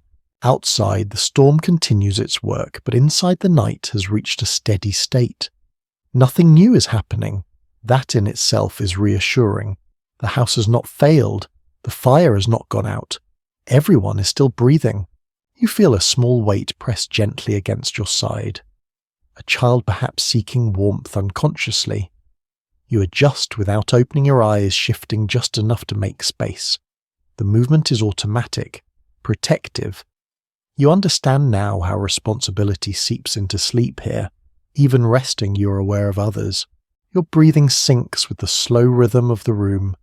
Inhale, exhale. The stove ticks softly. The wind hums beyond layers of snow and earth. These sounds form a lullaby of sorts, rough but effective. The night watch changes again. Someone lies down, someone else takes their place. You do not know when this happens exactly. You only notice the change in sound, a different footstep, a different cough. The system continues without announcement. You drift deeper now, not into dream, but into a thick, quiet rest. The kind where time loosens its grip. Muscles feel heavy, thoughts slow to a crawl. Awareness dims but does not vanish. There is a sense of continuity that surprises you. Night after night, like this, winter after winter, people learned these rhythms, learned how to share sleep warmth, worry, and responsibility. It was not heroic, it was practical, it was human.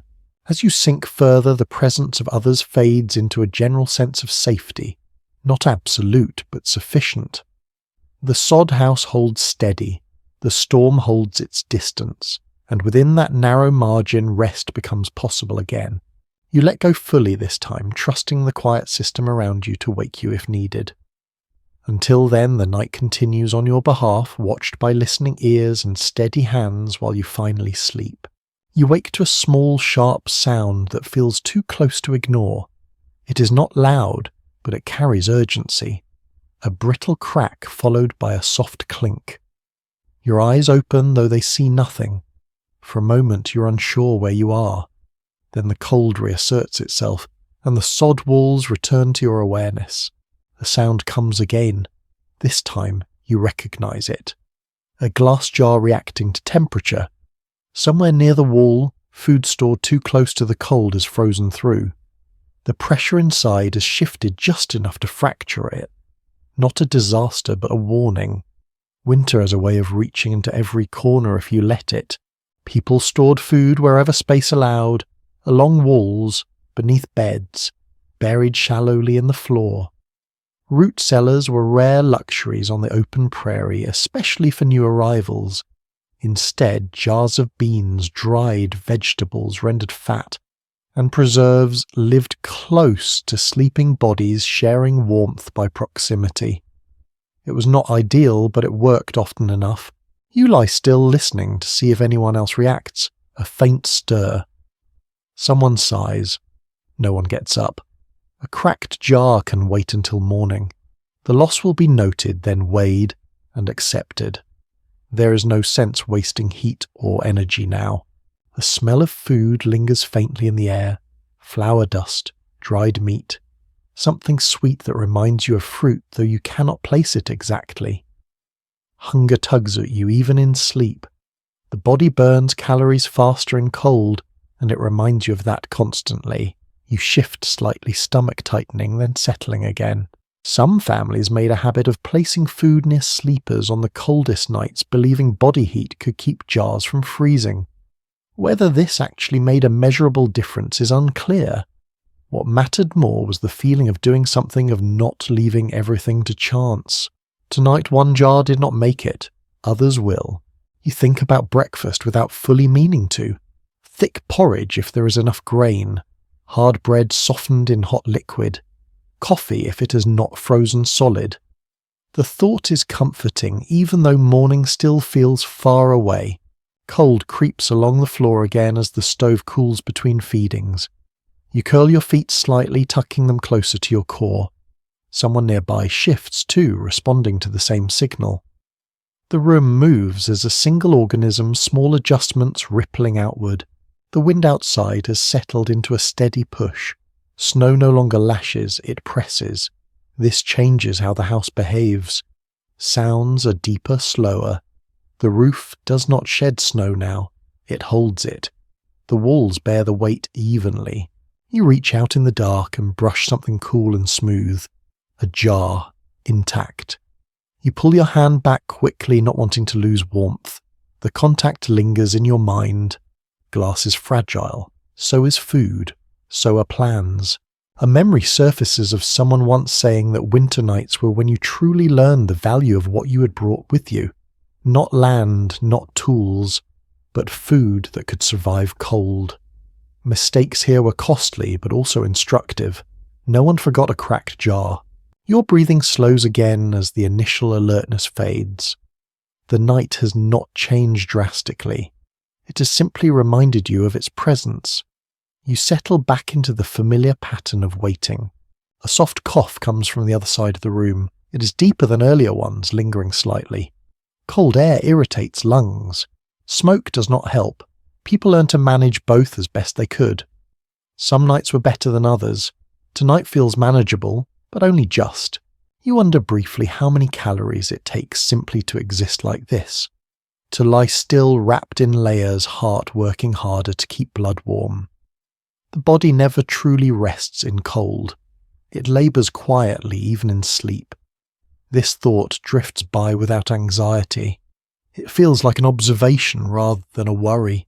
Someone stirs and reaches for the stove again. The door opens. Heat spills out briefly, followed by the smell of fuel. The fire brightens, then settles. The room responds. Air expands. Fabric shifts. A chorus of tiny sounds follows, then quiet returns. The cracked jar is mentioned in a whisper. A nod, a mental note, nothing more. Decisions are deferred until daylight. Night is for holding, not fixing. You close your eyes again and let the darkness press in. The smell of food fades back into the background, replaced by earth and smoke. Hunger recedes, dulled by fatigue. The body prioritizes warmth over appetite now. Thoughts drift again. You imagine summer kitchens, jars cooling in open air, insects buzzing. The contrast feels extreme, almost absurd. Yet both worlds belong to the same place. The prairie does not choose between them. It offers both in turn. There is a quiet acceptance in that realization. Winter nights like this are not punishments. They are conditions. You adapt or you do not. The sod house, the food, jars, the stove, the shared space are all part of one response. Your hand curls into the blanket, gripping fabric unconsciously. The texture is familiar. Worn smooth in places, rough in others. Each patch tells a small story of repair and reuse. Nothing here is pristine. Everything has been through something. Sleep deepens again, slower, this time heavier. The alert edge dulls. The cracked jar becomes a morning problem, not a present one. The cold remains, but it no longer sharpens. Outside, snow continues to drift and settle, reshaping the land inch by inch. Inside, the night holds steady, breath, heat, waiting. You drift fully this time, the kind of sleep that comes when the mind finally accepts there is nothing more to do. The house listens, the fire watches, the food waits, and you rest suspended between hunger and warmth, between darkness and whatever light morning will eventually bring. You become aware of another presence outside the sod house, not human but close enough to register through sound and instinct. A low shuffle, a faint snort, something heavy shifting its weight against the wind. Even half asleep you recognize it. The animals have moved closer. Livestock did not wander far during storms like this. Horses, cattle, even chickens, if they survived the cold, were brought in as near as possible to human shelter. Sometimes they were housed in crude lean-tos. Sometimes they were tied directly against the sod walls, using the house itself as a windbreak. The arrangement was practical, not sentimental. Animals provided warmth, sound, and reassurance that something living still stood against the storm. You hear a horse stamp, the dull thud carried through snow and earth. The sound is steady, not panicked. That matters. Animals often sensed danger before people did, reacting to shifts in pressure or sound long before collapse or extreme cold arrived. A calm animal meant the world was still holding together. You breathe a little easier knowing they're there. Their bulk breaks the wind. Their bodies radiate heat into the frozen air. Their presence anchors the sod house to the living world beyond its walls. You are not the only ones waiting out the night. A faint smell reaches you carried through cracks near the doorway.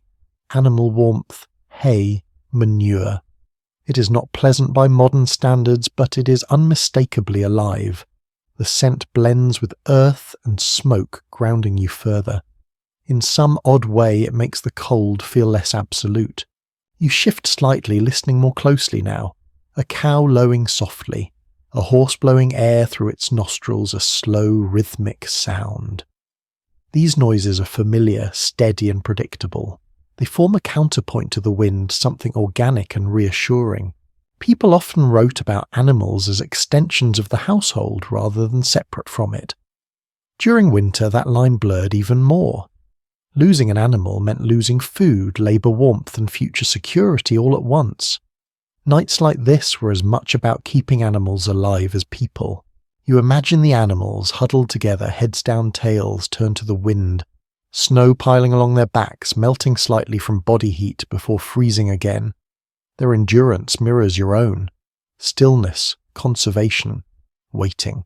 A small movement inside the house catches your attention. Someone adjusts a rope near the door, checking a tether. The motion is quiet and practiced. They do not open the door. Opening it now would invite cold and chaos. They listen instead, reading the situation through sound alone. There is a story you once heard about settlers waking to find animals frozen solid after storms standing upright where they had been tied. Whether that happened often or became exaggerated over time is hard to know. Fear has a way of sharpening memory. Tonight the sounds outside tell you that this is not one of those nights. You hear a horse shift again, closer now, leaning its weight against the sod wall. The house absorbs it easily. Earth does not mind being leaned on. The contact creates a small pocket of stillness on that side, blocking wind more effectively. The house feels warmer there just a little. Your breathing slows further. Knowing the animals are settled allows another layer of vigilance to fall away. You no longer listen for every change. You listen for disruption. Silence from outside would be more concerning than sound. A peculiar habit surfaces in your mind. Some families named their animals and spoke to them during storms, not loudly, but in low murmurs, as if reminding both parties they were still there.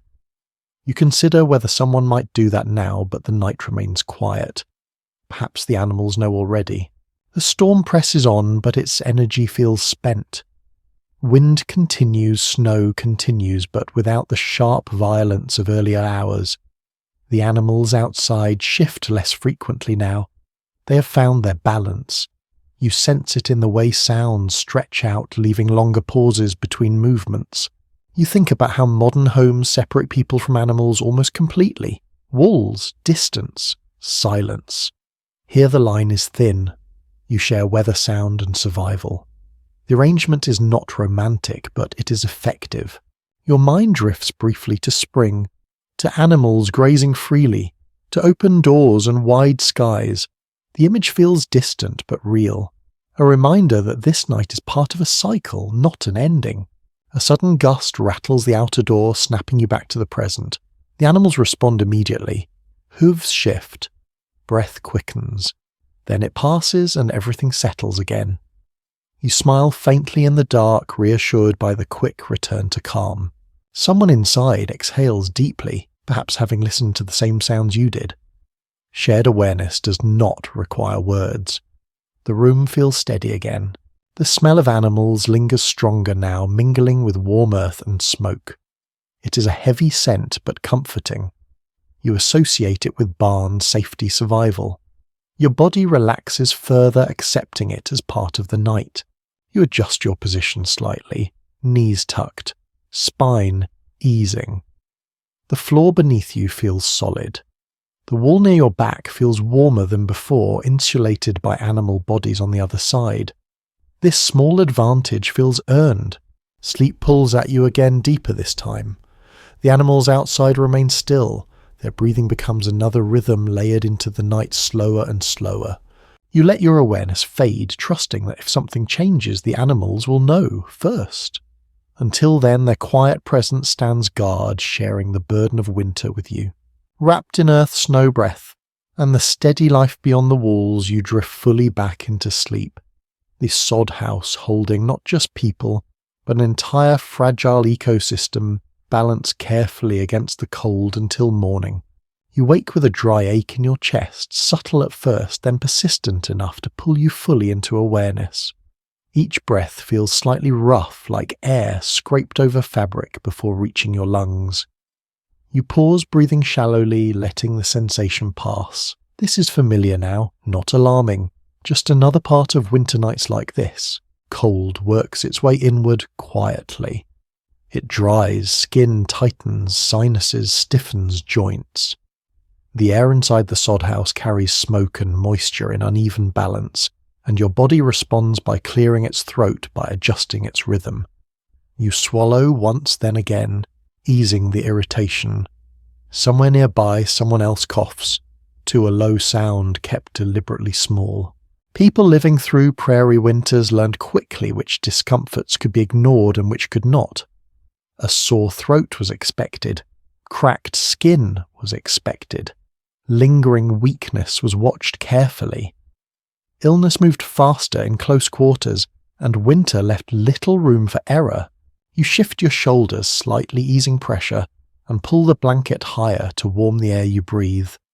The fabric smells familiar now, a mix of smoke and wool that no longer registers as unpleasant. It is simply part of the environment, like wind or snow. Your hands itch faintly. The skin across your knuckles feels tight, almost papery. You rub them together slowly, friction bringing warmth back in stages. The sensation is dull rather than sharp, manageable. Someone once told you that winter taught people patience through their own bodies. Every ache demanded time rather than immediate relief. You notice a faint whistle when you inhale deeply. It disappears when you slow your breathing. You make a mental note, then let it go. The night does not call for worry unless it insists. Right now, it does not. There is a small comfort in knowing others feel the same things you do. Another cough sounds, answered by a quiet clearing of a throat. No one comments, no one asks questions. These sounds are acknowledged silently and folded into the background. The stove has burned low again. Heat still lingers, but it is softer, less assertive. The air feels heavier. You welcome it. Cold air sharpens breathing too much. Warm air, even smoky, eases the chest. You roll onto your side, carefully protecting joints that complain when moved too quickly. Knees draw up slightly. This position feels instinctive now, conserving warmth, easing strain. The ache in your chest dulls as your breathing steadies. There are nights when people slept sitting up, propped against walls or bundles because lying flat made breathing harder. Whether that helped or not depended on the person. Tonight, lying on your side feels right. You stay there. A half-remembered story surfaces about someone using a bit of grease on cracked skin before bed, sealing in moisture, keeping pain at bay. The idea feels almost luxurious now. Small comforts mattered more than grand solutions. You flex your fingers again. Sensation returns gradually. Warmth follows. The body adapts minute by minute, recalibrating. There is no single moment where you feel better. Just a slow easing. The night remains quiet. The storm has not ended, but it has settled into a long, steady presence. Snow presses rather than strikes. Wind hums rather than shouts. This steadiness helps. The body responds to predictability. Your thoughts drift briefly toward illness. Who's been coughing more than usual? Who looked pale yesterday? These thoughts arise without panic, then fade. Worry does not warm anyone. Action comes later in daylight. A strange calm settles in as you realize that discomfort does not always mean danger. Some sensations are simply signals to adjust. You've already done what you can. The rest is waiting. You hear someone shift closer to the stove, perhaps unconsciously seeking warmth. The movement sends a small wave of heat through the room. It reaches you faintly like a memory rather than a sensation. You accept it gratefully. The ache in your chest returns briefly, then eases again. You focus on slow breathing, in through the nose, out through the mouth. The air warms slightly as it passes through fabric. This small trick makes a noticeable difference.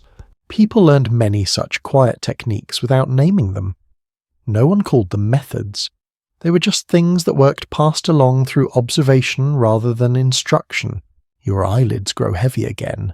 Fatigue presses down deeper, now more insistent. The body asks for rest, not because everything is comfortable, but because rest is necessary. You give in. Sleep comes back slowly like a tide creeping up ashore. Sensations blur. The ache dulls further. Breathing becomes automatic again. The sounds of the house fade to a low hum. There is a brief dreamless stretch where time seems to vanish. No images, no thoughts, just darkness and breath. When awareness flickers again, it is softer. The chest feels steadier. The air no longer irritates as much. The body is adjusted once more. You feel a quiet satisfaction in that adaptation. Not pride exactly, more like trust. Trust that your body knows how to endure this if you let it. Outside, the prairie remains locked in winter. Inside, the sod house continues its slow work of moderation, never fully warm, never fully cold, always somewhere in between. You settle deeper into your blankets, letting warmth gather where it can. The night stretches on, but it no longer presses. It simply exists. With one last slow breath, you let yourself drift fully back into sleep, carrying with you the knowledge that discomfort does not always mean failure. Sometimes it is just the body learning how to last until morning. You wake again, not because something is wrong, but because something familiar has begun. A quiet ritual, almost invisible in the dark, unfolds around you. Someone shifts not toward the stove this time, but toward a small space near the wall where personal items are kept. The movement is slow, deliberate, as if following steps learned long ago. A soft murmur breaks the silence. Not conversation, just a few words spoken under breath. You cannot make them out clearly, but the tone is steady, practiced. It might be a prayer. It might be a habit passed down without much thought. In nights like this, routine becomes reassurance. During long winters, many people leaned on small repeated actions to structure the darkness, saying the same words before sleep, touching the same object, checking the same corner of the room. These gestures did not change the weather, but they changed how the night felt. Predictability had value of its own. You remain still listening. The words stop. A pause follows, then a slow exhale. The sound carries relief rather than fear. Whatever needed to be acknowledged has been. The night continues. You think about belief in a broader sense. Out here, belief does not always mean religion. It can mean trusting that morning will come, trusting that the house will hold, trusting that the routines you follow are enough. Faith takes many shapes when survival is involved. Someone adjusts a small object near the stove. It clinks softly metal against metal. Perhaps a charm, perhaps just a tool placed carefully where it will not be lost. You remember hearing once about people keeping tokens close during storms, not because they expected miracles, but because holding something familiar grounded them in the present. The wind hums outside, steady now, almost monotonous. Snow continues to press against the walls, insulating rather than threatening. Inside, the air feels calmer, heavier, easier to breathe.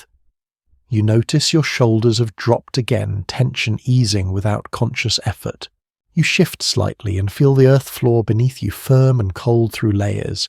The sensation is grounding. You're not floating in this storm. You're anchored to something solid, ancient. The land itself holds you up. There is a faint scent of something herbal in the air, barely noticeable. Perhaps someone brewed a small amount of something earlier and left the cup near the stove. Perhaps it is only memory. The mind fills in gaps when senses soften. Either way, the association is calming. People often carried bits of knowledge with them into sleep. Which wind direction usually meant clearing weather? Which sounds signalled danger? Which ones could be ignored? These were not written rules. They were felt understandings absorbed over time. You think about how children learn these things, not through lessons, but through nights like this. Through watching adults move quietly, listening when they listened, resting when they rested. The night itself was the teacher. Another murmur rises, this time from someone older. A low voice roughened by age and smoke. It speaks a few words, then stops. No one responds aloud, but the room seems to accept them. The atmosphere shifts subtly as if something has been settled. The idea that words could influence weather might seem foolish now, but words influence people. They slow breathing. They steady hands. They remind you that others are present and aware. In that way, they matter. You feel a small warmth spread through your chest, not from the stove, but from calm. Your breathing evens out again. The earlier irritation fades further. The body responds quickly when the mind releases tension. The night watch continues quietly. No one announces changes. Roles shift without ceremony. Someone lies down. Someone else remains upright listening. The system persists. You drift again, hovering just above sleep. Thoughts move slowly like snowflakes settling one by one. You think briefly of mornings when frost clung to everything and breath came out in clouds. You think of hands wrapped around warm cups. These images feel closer now, less abstract. Outside, the prairie remains hidden beneath snow. Inside, the sod house feels like a pocket carved out of time. Past and present blur here. Old habits feel immediate. Modern expectations feel distant. A strange peace settles over you. Not happiness exactly, but acceptance. This is how nights go. This is how you endure them. With small words, small gestures, shared space and patience.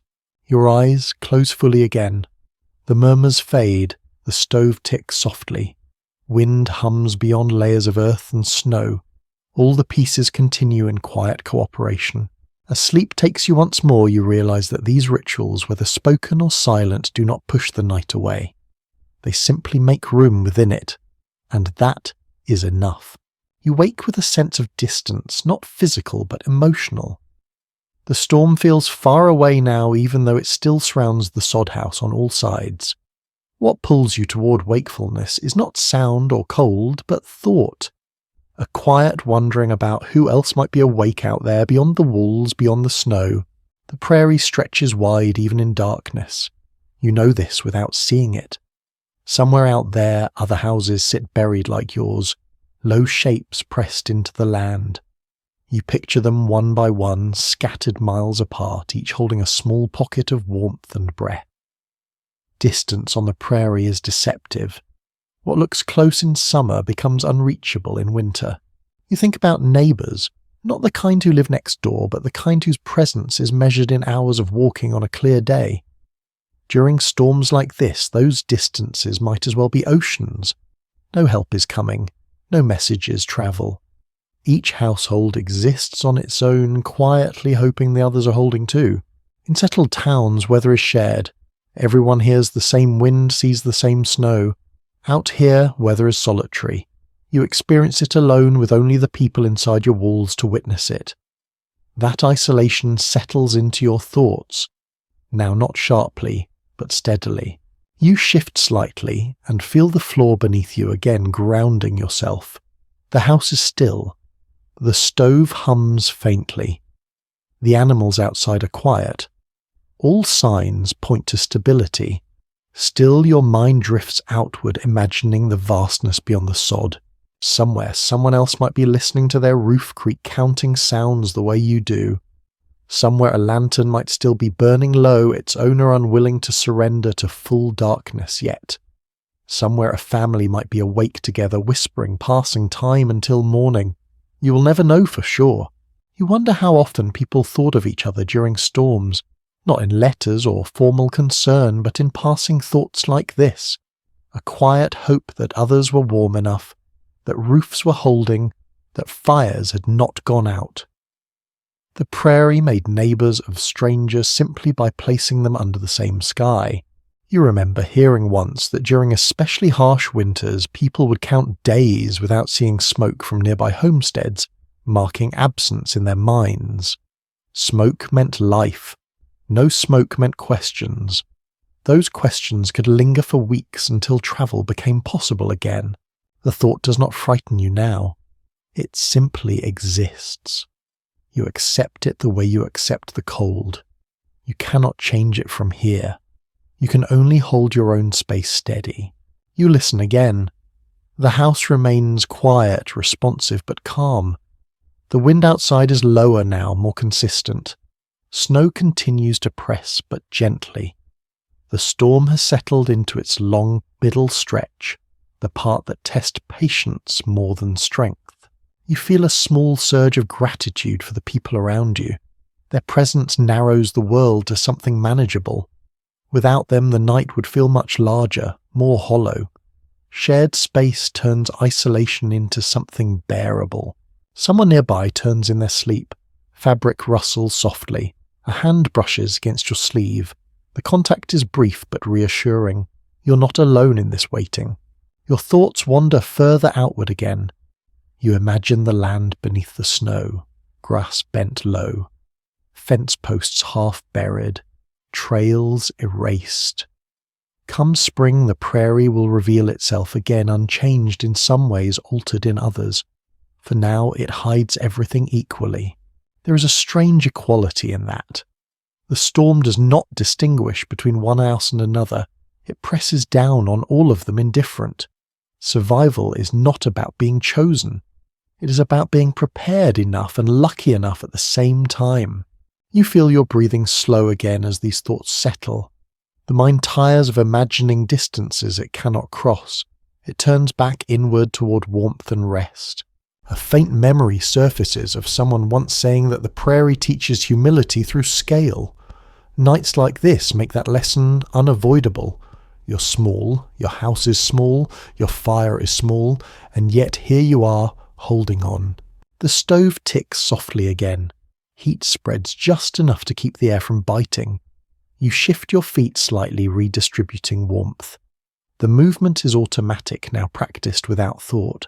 You think briefly about morning, about what it will take to dig out, about whether paths will be visible or lost. Those concerns feel distant, deferred. Night is not finished with you yet. Outside, the storm continues its quiet work. Inside, the sod house remains a steady island. The distance between you and the rest of the world stretches, but it no longer feels threatening. It simply is. You close your eyes again, letting the imagined map of the prairie fade. Neighbours dissolve back into abstract points. Distance collapses to the size of the room. Breath, fabric, heat. Sleep returns deeper now as the mind releases what it cannot reach. The sod house holds firm in the vastness, one small place of lightless endurance on a frozen plain. You wake to a difference you cannot immediately explain. Nothing is louder, nothing is warmer, yet something has shifted. The air feels heavier, settled, as if it has decided where it belongs. You lie still, letting your senses catch up. The first thing you notice is the quiet. Not silence exactly, but a kind of muffled calm. The wind still exists, but it no longer throws itself at the house. It presses steady and even. Snow has done its work. The world outside feels wrapped, padded, slowed. You stretch one foot carefully and feel resistance. Not from cold, but from space. Snow has banked high along the doorway, sealing it further. You can sense it without seeing it, the way the room feels more enclosed, more held. The sod house feels deeper in the earth now, as if it has settled an inch lower overnight. This happens after long storms. Snow builds shifts, compacts. What was once a door becomes a tunnel. What was once a wall becomes part of the landscape. People learn to expect this transformation. Morning was never just waking. It was excavation. For now, though, there is no need to move. The house is warmer in this stage of the storm. Heat lingers longer. The stove does not need feeding as often. You take advantage of this staying still, letting warmth soak where it can. Your breath no longer fogs as visibly. That small change feels like progress. You inhale slowly and feel less sting in your chest than earlier. The ache has softened. Adaptation continues quietly. Someone nearby stirs and mutters something about morning. The word feels premature. Night still has weight. No one gets up. The comment drifts away unanswered. You listen again. Snow no longer slides from the roof. It stays where it falls. This tells you more than any clock could. The storm has reached its plateau. It will not intensify much further. It will simply persist. You think about how people learn to read these signs without formal training. No instruments, no forecasts, just repeated exposure. The prairie taught its own lessons slowly, sometimes harshly, always thoroughly. Your fingers brush the wall beside you. The sod feels firm, almost warm compared to the air. Roots press back faintly. You imagine them intertwined above and around you, holding soil together even now. Grass that once waved in summer wind now anchors your shelter in winter darkness. There is a story you once heard about someone carving marks into sod walls to track winters past. Each mark softened over time, blurred by moisture and freezing. Memory faded with it. The house remembered differently than the people did. You feel a flicker of anticipation. Morning will not arrive quietly. It will arrive with effort. Shovels, cold air rushing in, light that feels almost too bright after this darkness. But that is later. For now the night has eased into something almost gentle. The storm is no longer testing. It is simply existing. You mirror it, lying still, conserving energy, breathing slow. Someone reaches for the stove again, then hesitates. Heat still lingers. They decide to wait. That small decision matters. Fuel saved now will matter later. Winter teaches restraint as much as endurance. You shift your shoulders slightly, easing stiffness. The movement feels easier than before. Your body has found a new equilibrium. Cold still exists, but it no longer dominates sensation. You think about how this moment, this quieter middle, might be what people remembered most clearly. Not the fear at the beginning or the labour at the end, but this suspended state. Buried, held, waiting. The room feels smaller now, but safer. Sound does not travel far. Darkness presses in evenly. You are wrapped in layers of earth snow fabric and shared presence. Sleep returns easily this time. No sharp dreams, no sudden waking, just a gentle sinking like settling deeper into a warm hollow. Outside the prairie lies hidden and reshaped. Inside the sod house rests under its white covering, patient and still. And within it you rest too, letting the night carry you toward morning at its own unhurried pace. You wake to effort before you wake to light. The feeling comes from your arms first, then your legs a subtle tension, as if your body already knows what morning will require. Your eyes remain closed, but your mind has shifted forward, anticipating work rather than rest. Someone is already moving. Not quietly now. Carefully, but with purpose. The sound of boots against packed earth carries differently in the morning. It is firmer, more decisive. The night's waiting has ended. What comes next is physical. A hand brushes your shoulder gently. Time to get up. The words are not spoken, but they arrive all the same. You inhale and feel cold air rush deeper into your lungs than it did during the night. The warmth that held steady under snow thins quickly once movement begins. You sit up slowly, your joints protest stiff from hours of stillness. Muscles complain, then warm grudgingly as you move. The blanket slides away, and cold reaches places it has been kept from all night. You pause, letting your body adjust before standing. The first attempt at the door confirms what you already sensed. It does not open. Snow presses hard against it, packed tight by wind and weight. The door shifts an inch at most. Someone laughs softly, not surprised. This is expected. Digging out is not dramatic. It is methodical. Shovels lean against the wall, handles cold to the touch. They are brought inside briefly to warm just enough to be usable. Metal too cold will steal heat from hands faster than you can replace it. You pull on boots, grimacing as stiff leather resists your feet. Someone nearby works a pair between their hands, flexing them back into shape. Another holds boots near the stove, turning them slowly so they soften, without scorching. No one rushes. Rushing leads to mistakes. The door opens just enough to let in a blade of the light. It is pale and sharp, reflecting off snow-packed inches from the threshold. Cold air floods in, immediately clean and biting. It smells different than the air inside. Fresher, almost sweet. The first shovelful lands inside the doorway, pushed inward rather than out. This is how it begins. You clear space to stand before clearing space to leave. Snow piles at your feet, squeaking faintly as it compresses. The sound is oddly satisfying. You take your turn with the shovel. The handle vibrates slightly with each push. Snow resists at first, then gives way in dense blocks. It is heavier than it looks, packed by wind and time. Your breath comes faster, visible now in quick bursts. As you work, light grows stronger. The sod house emerges slowly from its cocoon. Walls reappear, edges sharpen. What looked like a mound becomes a structure again. The roof sheds a little snow as pressure shifts, sliding off in soft avalanches. Digging out always feels like waking the world back up. Paths are re-established. Shapes return. Distance reasserts itself. You glance toward where animals were sheltered. They are there, snow dusting their backs, alive and restless. Relief passes through you without comment. Cold settles into your hands despite gloves. Fingers stiffen, then numb. You keep moving. Movement is warmth. Stopping means cold takes over quickly. You learn to work in steady rhythm, neither frantic nor slow.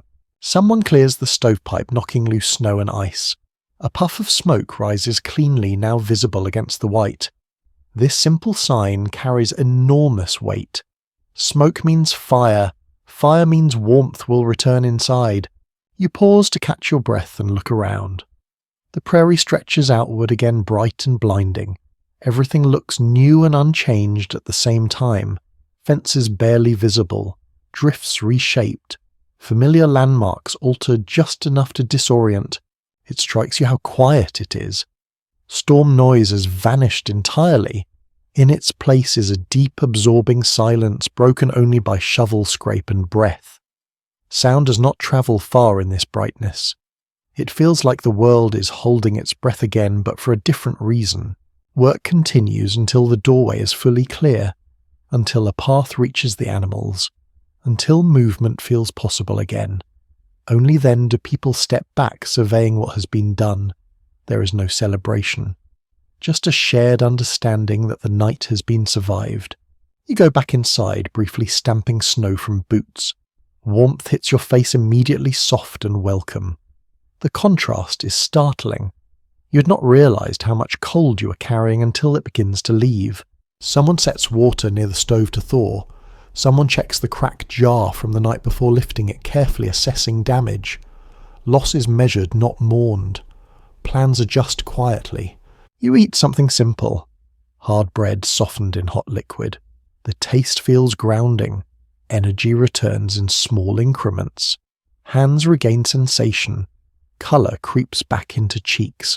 As you sit, steam rising from a cup, you feel the weight of fatigue settle properly now. The night's tension releases fully. Muscles ache in a way that promises sleep later will be deep. Outside the sod house stands, revealed earth walls streaked with melt roof still capped in white. It does not look impressive. It looks stubborn. And that feels right. Morning does not erase the hardship of the night. It reframes it. What was endured becomes something accomplished. The memory shifts from fear to effort. You glance once more at the sky. It is pale, washed clean by snow. There is no guarantee what the day will bring next. But for now the door is open, the fire burns, and the world is visible again. That is enough. The work does not end once the door is clear. That is something you understand quickly, standing just inside the sod house steam, rising from your clothes as snow melts and soaks into fabric. Winter never allows a clean finish. Every task opens into another, each one shaped by what the storm left behind. Someone moves along the inside wall, pressing damp spots with the flat of their hand. Where snow melted against the sod, overnight moisture has crept inward. It darkens the earth, softening it slightly. Not dangerous yet, but worth noting. A small crack is traced with a finger memorized for later repair. These houses teach you to look closely to read small changes before they grow. You help pull bedding away from the wall so it can dry a little in the warmer air near the stove. Blankets are shaken gently, sending a faint cloud of dust and frost into the light. The movement wakes the room fully now. Sleep drains away, replaced by a quieter, steadier focus. People who lived in sod houses learn to treat maintenance as part of daily life, especially after storms. Walls were patched constantly. Roofs were checked whenever the weather allowed. Grass roots held things together, but only if given time and care. Neglect showed quickly. You kneel near the doorway and scoop away the last of the drift that crept inside. The snow here is packed hard, gritty. It squeaks under your hands as you move it aside. Your fingers sting, then go numb again. You flex them, restoring sensation in stages. Someone points out a place where the roof sags slightly under the weight. Not enough to threaten collapse, but enough to remind everyone that snow must be redistributed. When the day warms a little, someone will climb up and push it off carefully, working from the edges inward. Too much force in one spot could tear the sod loose. You think about how much of this knowledge came from watching and copying rather than instruction. No manuals, no guarantees, just memory and shared experience. What worked last winter is tried again. What failed is quietly abandoned. A small repair begins near the wall where a bit of sod crumbled inward. Loose earth is packed back into place by hand pressed firm. A scrap of cloth is tucked into a gap, then covered with more soil. It looks crude, but it will hold at least until spring. Repairs here are temporary by design. You glance outside again. The light has changed slightly softer now as the sun rises higher. Snow reflects it in every direction, making it hard to tell where the sky ends and the ground begins. The prairie feels larger in daylight, even though paths are still blocked. Animals are checked one by one. Ice is knocked from water containers. Feed is shaken free where it froze into lumps. The animals respond with movement and sound, stretching stiff muscles, stamping hooves. Their energy feeds back into the group, lifting spirits without anyone remarking on it. Inside, the stove is tended more aggressively now. Fresh fuel is added, ashes cleared. The iron radiates heat, steadily transforming the room inch by inch. Damp spots begin to dry. Steam rises from clothing hung near but not too near the fire. The smell of wet wool fills the space, sharp but reassuring. You sit briefly to pull on a second pair of socks, changing out the damp ones. The relief is immediate. Warmth returns faster when moisture is gone. Someone passes you a cup of something hot. You take it gratefully, wrapping both hands around it, letting heat seep back into your fingers. Food is assessed next. Jars are checked for cracks. Lids are tested.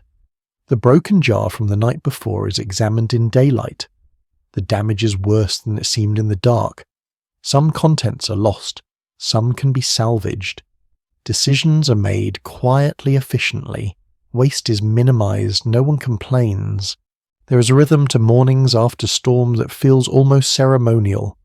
Clean. Check. Repair. Feed. Warm. Eat. Each step builds on the last. Skipping one creates trouble later. You move through the sequence without needing reminders.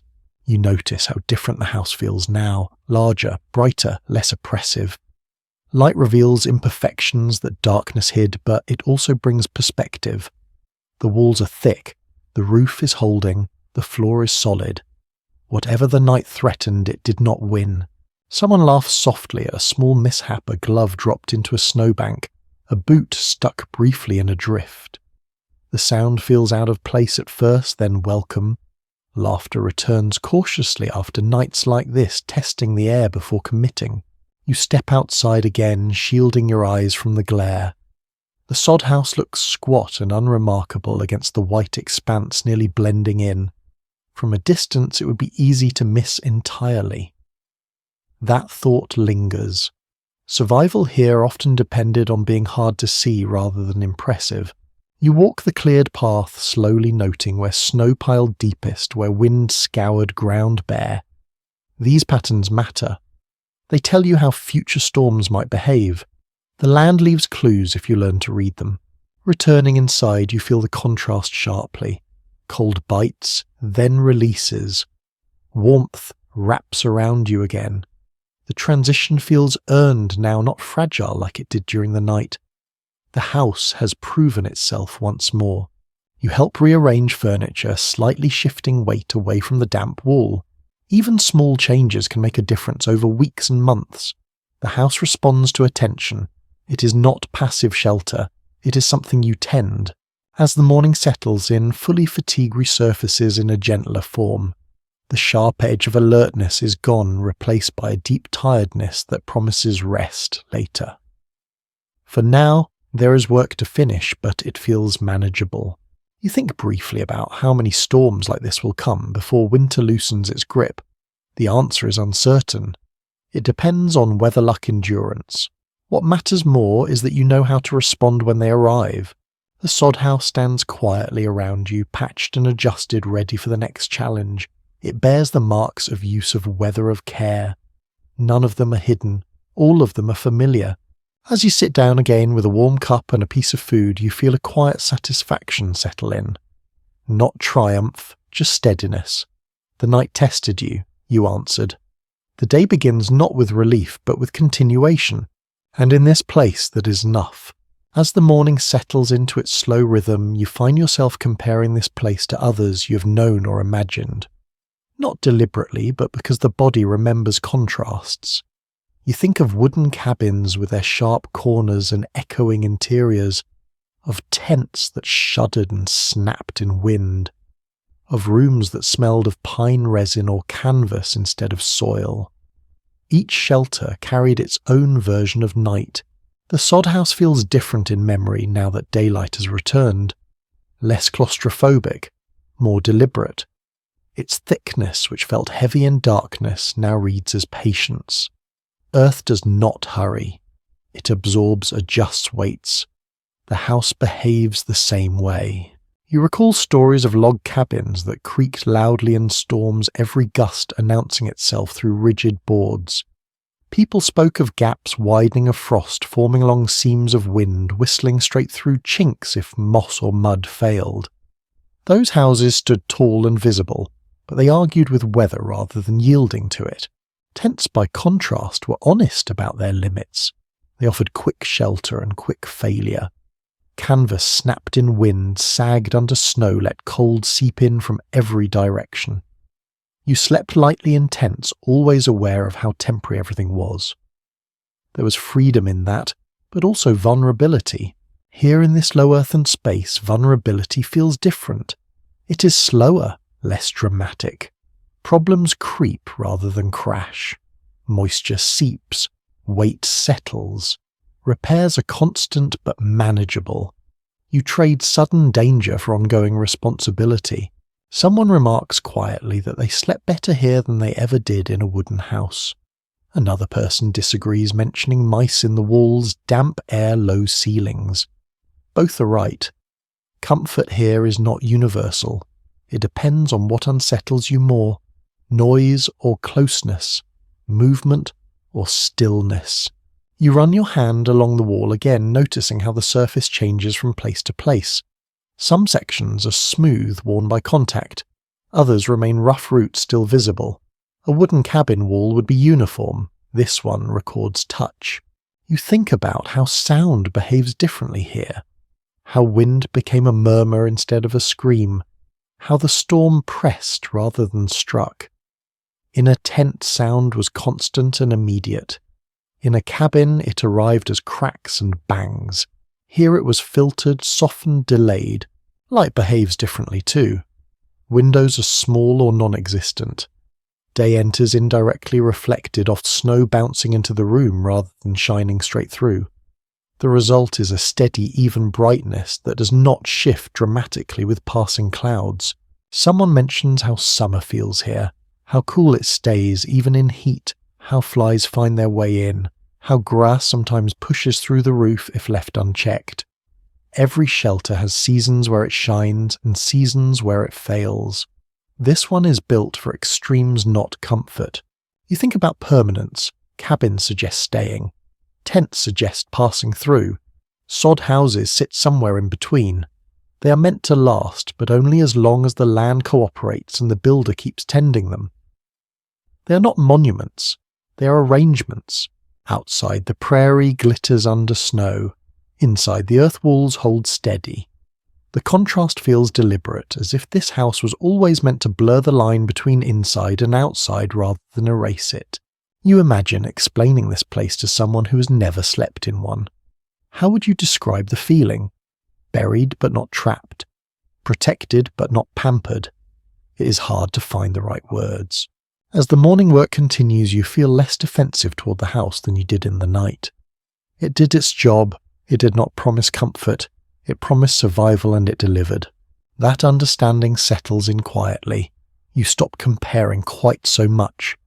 Comparison fades when experience answers its own questions. You step back inside, letting the door close behind you. The sod house breathes in your absence, then steadies again. For now, this is where you are meant to be. As the day continues to unfold, you begin to notice how much of the night's success depended on work that rarely announces itself. It is easy to focus on walls and roofs, on stoves and shovels, but survival here also rests on quieter forms of effort that begin long before winter ever arrives. You watch hands move with practiced economy. Bedding is folded and refolded to dry evenly. Damp clothing is rotated near the stove, never too close, never forgotten. Food is portioned with care, not counted aloud, but measured by feel and habit. None of this draws attention. It simply happens. Much of this work falls to those who learned early how to make small spaces function smoothly, knowing where things belong, knowing how to keep them accessible in the dark, knowing when to act and when to wait. These skills are not dramatic, but they are decisive. You think back to the night and realize how often comfort arrived quietly. A blanket tucked in tighter, a cup placed within reach, a child repositioned without waking. These moments pass almost unnoticed at the time, but together they shape whether a night feels survivable or unbearable. Someone hums softly while working barely audible. It is not meant for others. It is a habit, a way of keeping rhythm. The sound blends into the background, soothing without drawing focus. The house feels calmer for it. You notice how care extends beyond people. The stove is cleaned gently, ash removed without stirring dust. Fuel is stacked neatly, edges aligned so pieces can be grabbed quickly later. Even the animals receive attention beyond basic feeding. A bit of ice knocked loose from a hoof, a strap loosened slightly to ease pressure. These details matter. The work does not feel divided into roles so much as shared through awareness. Someone sees what needs doing and does it. Someone else fills the gap left behind. There is no discussion. Words would only slow things down. You remember hearing that frontier life demanded versatility above all else. Everyone needed to know a little of everything. Cooking, mending, tending, watching. Nights like the one you just survived make that clear. There's no room for specialization when conditions change hourly. As you help fold a quilt, you notice the stitching. Uneven in places, reinforced in others. Each repair marks a moment when someone decided this item was worth saving. That decision echoes forward into nights like this one, when warmth depends on those choices made months or years earlier. The sod house feels lived in now, not just occupied. It carries the marks of hands and habits layered over time. No two households would arrange things exactly the same way. Each space reflects the people inside it. You think about how rarely this kind of labour appears in stories of the frontier.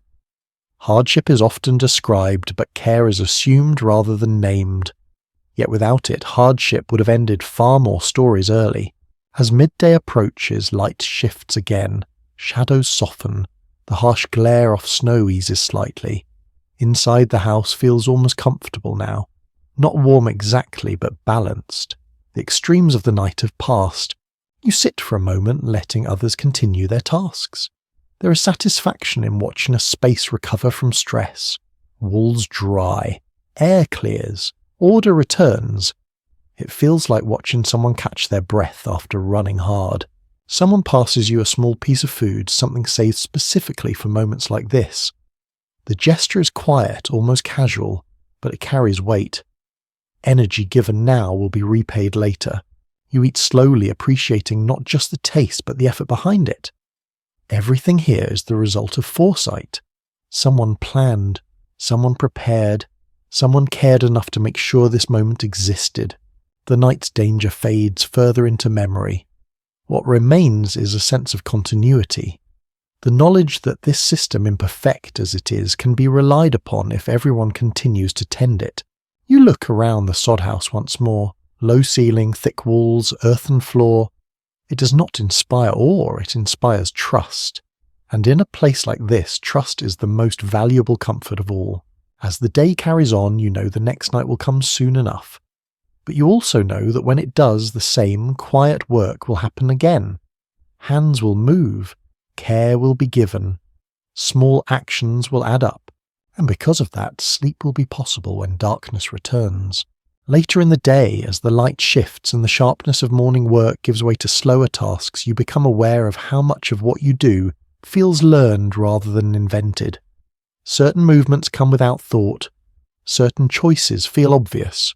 You pause once mid-task and realise that not all of this knowledge began with the people in this room. You remember being shown rather than told how to bank snow along walls, just so leaving gaps where meltwater can escape.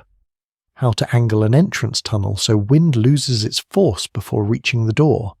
How to read drifts for direction rather than depth. None of these things came from books. They were absorbed through watching others who had lived on this land longer. The Prairie did not reveal its rules easily. People who arrived assuming familiar methods worked everywhere learned quickly that they did not. What survived here often came from practices shaped over generations, adapted quietly, sometimes without acknowledgement, sometimes without understanding why they worked, only that they did. You think about how earth itself becomes shelter. Not cut timber hauled from far away, but ground lifted and reshaped. How low profiles avoid wind. How thickness matters more than height. How stillness can be strength. These ideas feel intuitive now, but they were not always so to newcomers. Someone shows a younger pair of hands how to pack damp soil into a weak spot, pressing firmly but not too hard. Too much pressure cracks sod. Too little leaves gaps. The instruction is wordless. Demonstration replaces explanation. The lesson passes on. You remember hearing that some early settlers resisted these methods, at first seeing them as crude or temporary. Over time, necessity softened those opinions. When a technique worked through repeated winters, pride mattered less than results. Outside, the land remains quiet under snow. Inside, warmth holds steady. The house feels anchored not just to the ground, but to accumulated understanding. Each decision reflects experience layered over time. You find yourself repeating a habit without knowing when you learned it. Shaking snow from clothing before crossing the threshold, tapping boots twice before stepping inside, leaving tools angled so they drain rather than freeze. These gestures feel natural now, as if they belong to the place rather than to you. Someone mentions an old saying about listening to the land instead of fighting it. The words pass quickly, not dwelled on. Sayings like that survive because they prove useful, not because they sound wise. As afternoon settles in, you help prepare the space for the coming night. Fuel is stacked within reach. Water is positioned where it will not freeze solid. Bedding is arranged deliberately. This is not pessimism. It is habit. You sense a quiet respect in these preparations. Not reverence exactly, but acknowledgement. The land sets conditions, you respond. When that exchange stays balanced, nights like the last one are survivable. The sod house feels less like a structure now and more like an extension of the ground itself. Walls and floor blur in purpose. Both exist to moderate extremes. Both require care. You step outside briefly and look across the snow-covered prairie. It appears empty, but you know it is not. Beneath the snow roots hold soil together. Beneath that moisture waits. Beneath that the earth remains unchanged by this single storm. Returning inside, you brush snow from your sleeves and feel warmth rise immediately. The contrast reminds you again how deliberate each boundary is. Doorways matter, angles matter, small choices ripple outward. As evening approaches, the light softens, shadows lengthen. The day's work slows naturally. No one announces it. The body recognizes the shift on its own. You feel prepared in a way that surprises you. Not confident that the night will be easy, but confident that you know how to meet it. That confidence did not arrive all at once. It built itself quietly, borrowed from others, refined through use. The knowledge you carry now is not written anywhere. It lives in hands, habits, and memory. It will pass on the same way if needed. As the sod house settles back into its evening stillness, you sense continuity stretching behind and ahead of you. Others learned these lessons before. Others will learn them again. And tonight, when darkness returns, you will rest inside earth shaped by both land and people, held by knowledge older than any one winter. You said use more diverse expressions, do not repeat them continuously in sections. A mainstream historical fact. Historians still argue whether a quirky tidbit, scholars still debate it. Debate ChatGPT said, acknowledged. From this point forward, I will not cycle signal or structurally echo any version of those elements at all. The narration will remain fully immersive, experiential, and irregular, with history present only as lived reality, memory, or consequence, and with no recurring analytical cadence. No more checklist feeling. No more implicit academic beats. Just continuous night, place, body, and time. When you're ready, say continue and I'll proceed with section 25. As evening gathers again, your thoughts drift farther than they did the night before. Not outward toward the storm, but outward across distance and time. The quiet hours before dark invite that kind of thinking. Hands are busy, but the mind wanders easily when tasks become familiar. Someone brings out a small bundle tied with string. Letters. Thin paper folded carefully, edges softened from being handled many times. They're kept wrapped to protect them from damp, tucked into a tin when not in use. Tonight one is unfolded, slowly smoothed flat against a knee. You do not read it yourself, but you hear parts of it spoken aloud. A few lines only. News from somewhere warmer. A town with streets. A place where winter is present, but does not dominate. The words feel almost unreal, like a story told for comfort rather than information. Mail arrives irregularly here. Sometimes weeks pass without word. Sometimes several letters arrive at once, their contents suddenly urgent despite the delay. Time stretches differently across distance. By the time news reaches you, the moment it describes has already passed. You listen as the letter is folded again. It has done its job for now. No one lingers over it. Dwelling too long on other places can make this one feel heavier. Still, the reminder matters. The wider world exists even when snow makes it unreachable. A newspaper page is passed around briefly. Ink smudged. Corners torn. The headlines feel distant. Politics, markets, events that seem abstract here. You glance at a weather note and almost laugh. It means nothing compared to what you have just lived through. People often save newspapers for practical reasons: insulation, fire starting, wrapping. Tonight the paper is returned to its place. It might line a wall later or plug a draft. Information and usefulness blend easily out here. You think about how stories travel, how news shrinks and changes as it moves farther from its source. By the time something reaches this sod house, it carries less urgency and more curiosity. What matters most is what is near. The stove, the door, the sky outside. Someone mentions a place they once lived, describing a house, With glass windows and thick curtains, the image feels almost luxurious. You picture it briefly, then let it go. Comparison fades quickly when the night demands attention. The light outside dims again, slower this time. Clouds thin slightly, allowing a faint glow to spread across the snow. It reflects upward, turning the world pale rather than dark. Inside, shadows soften instead of deepening. Evening feels gentler than the night before. You help prepare food for the night. Simple, warm, enough. The smell fills the room, comforting and familiar. Steam curls upward, vanishing into the low ceiling. You breathe it in and feel your body relax in response. The letters are tucked away again, secured against moisture and mice. They will wait. There is comfort in knowing they are there, even if they are not read often. A connection held in reserve. You sit for a moment listening to quiet conversation around you. Voices low, topics small. The rhythm feels unhurried. No one rushes the approach of night. It will arrive whether you are ready or not. Outside, the prairie remains still under its blanket of snow. Inside, the sod house glows faintly with lamplight and warmth. The boundary between here and elsewhere feels clearly drawn now. You realize that thinking about distant places does not weaken your resolve. It strengthens it. It reminds you why endurance matters, why this effort connects to something beyond the storm itself. As darkness settles in again, you feel prepared in a deeper way, not just for cold and wind, but for the quiet weight of isolation.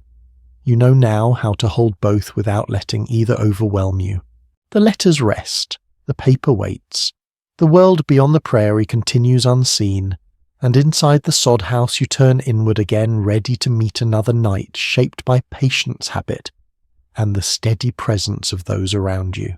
Night returns without ceremony. It does not rush in the way the storm did before. It simply lowers itself over the prairie, dimming edges, softening distance. You feel the change more than you see it. The room settles, voices lower, movements slow.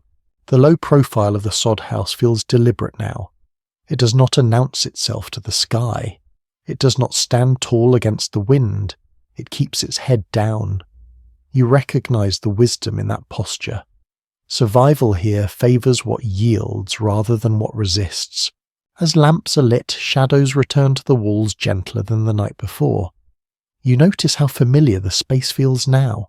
Corners are known. Sounds are expected. Even the stove seems quieter, as if it recognizes the routine. The storm does not return with the same force. Wind moves but without violence. Snow no longer falls heavily. It rests where it landed. The prairie holds its breath, waiting for whatever comes next. You listen out of habit, but not with tension. The house creaks, occasionally responding to cooling air. The sounds feel like conversation rather than warning. You breathe with them,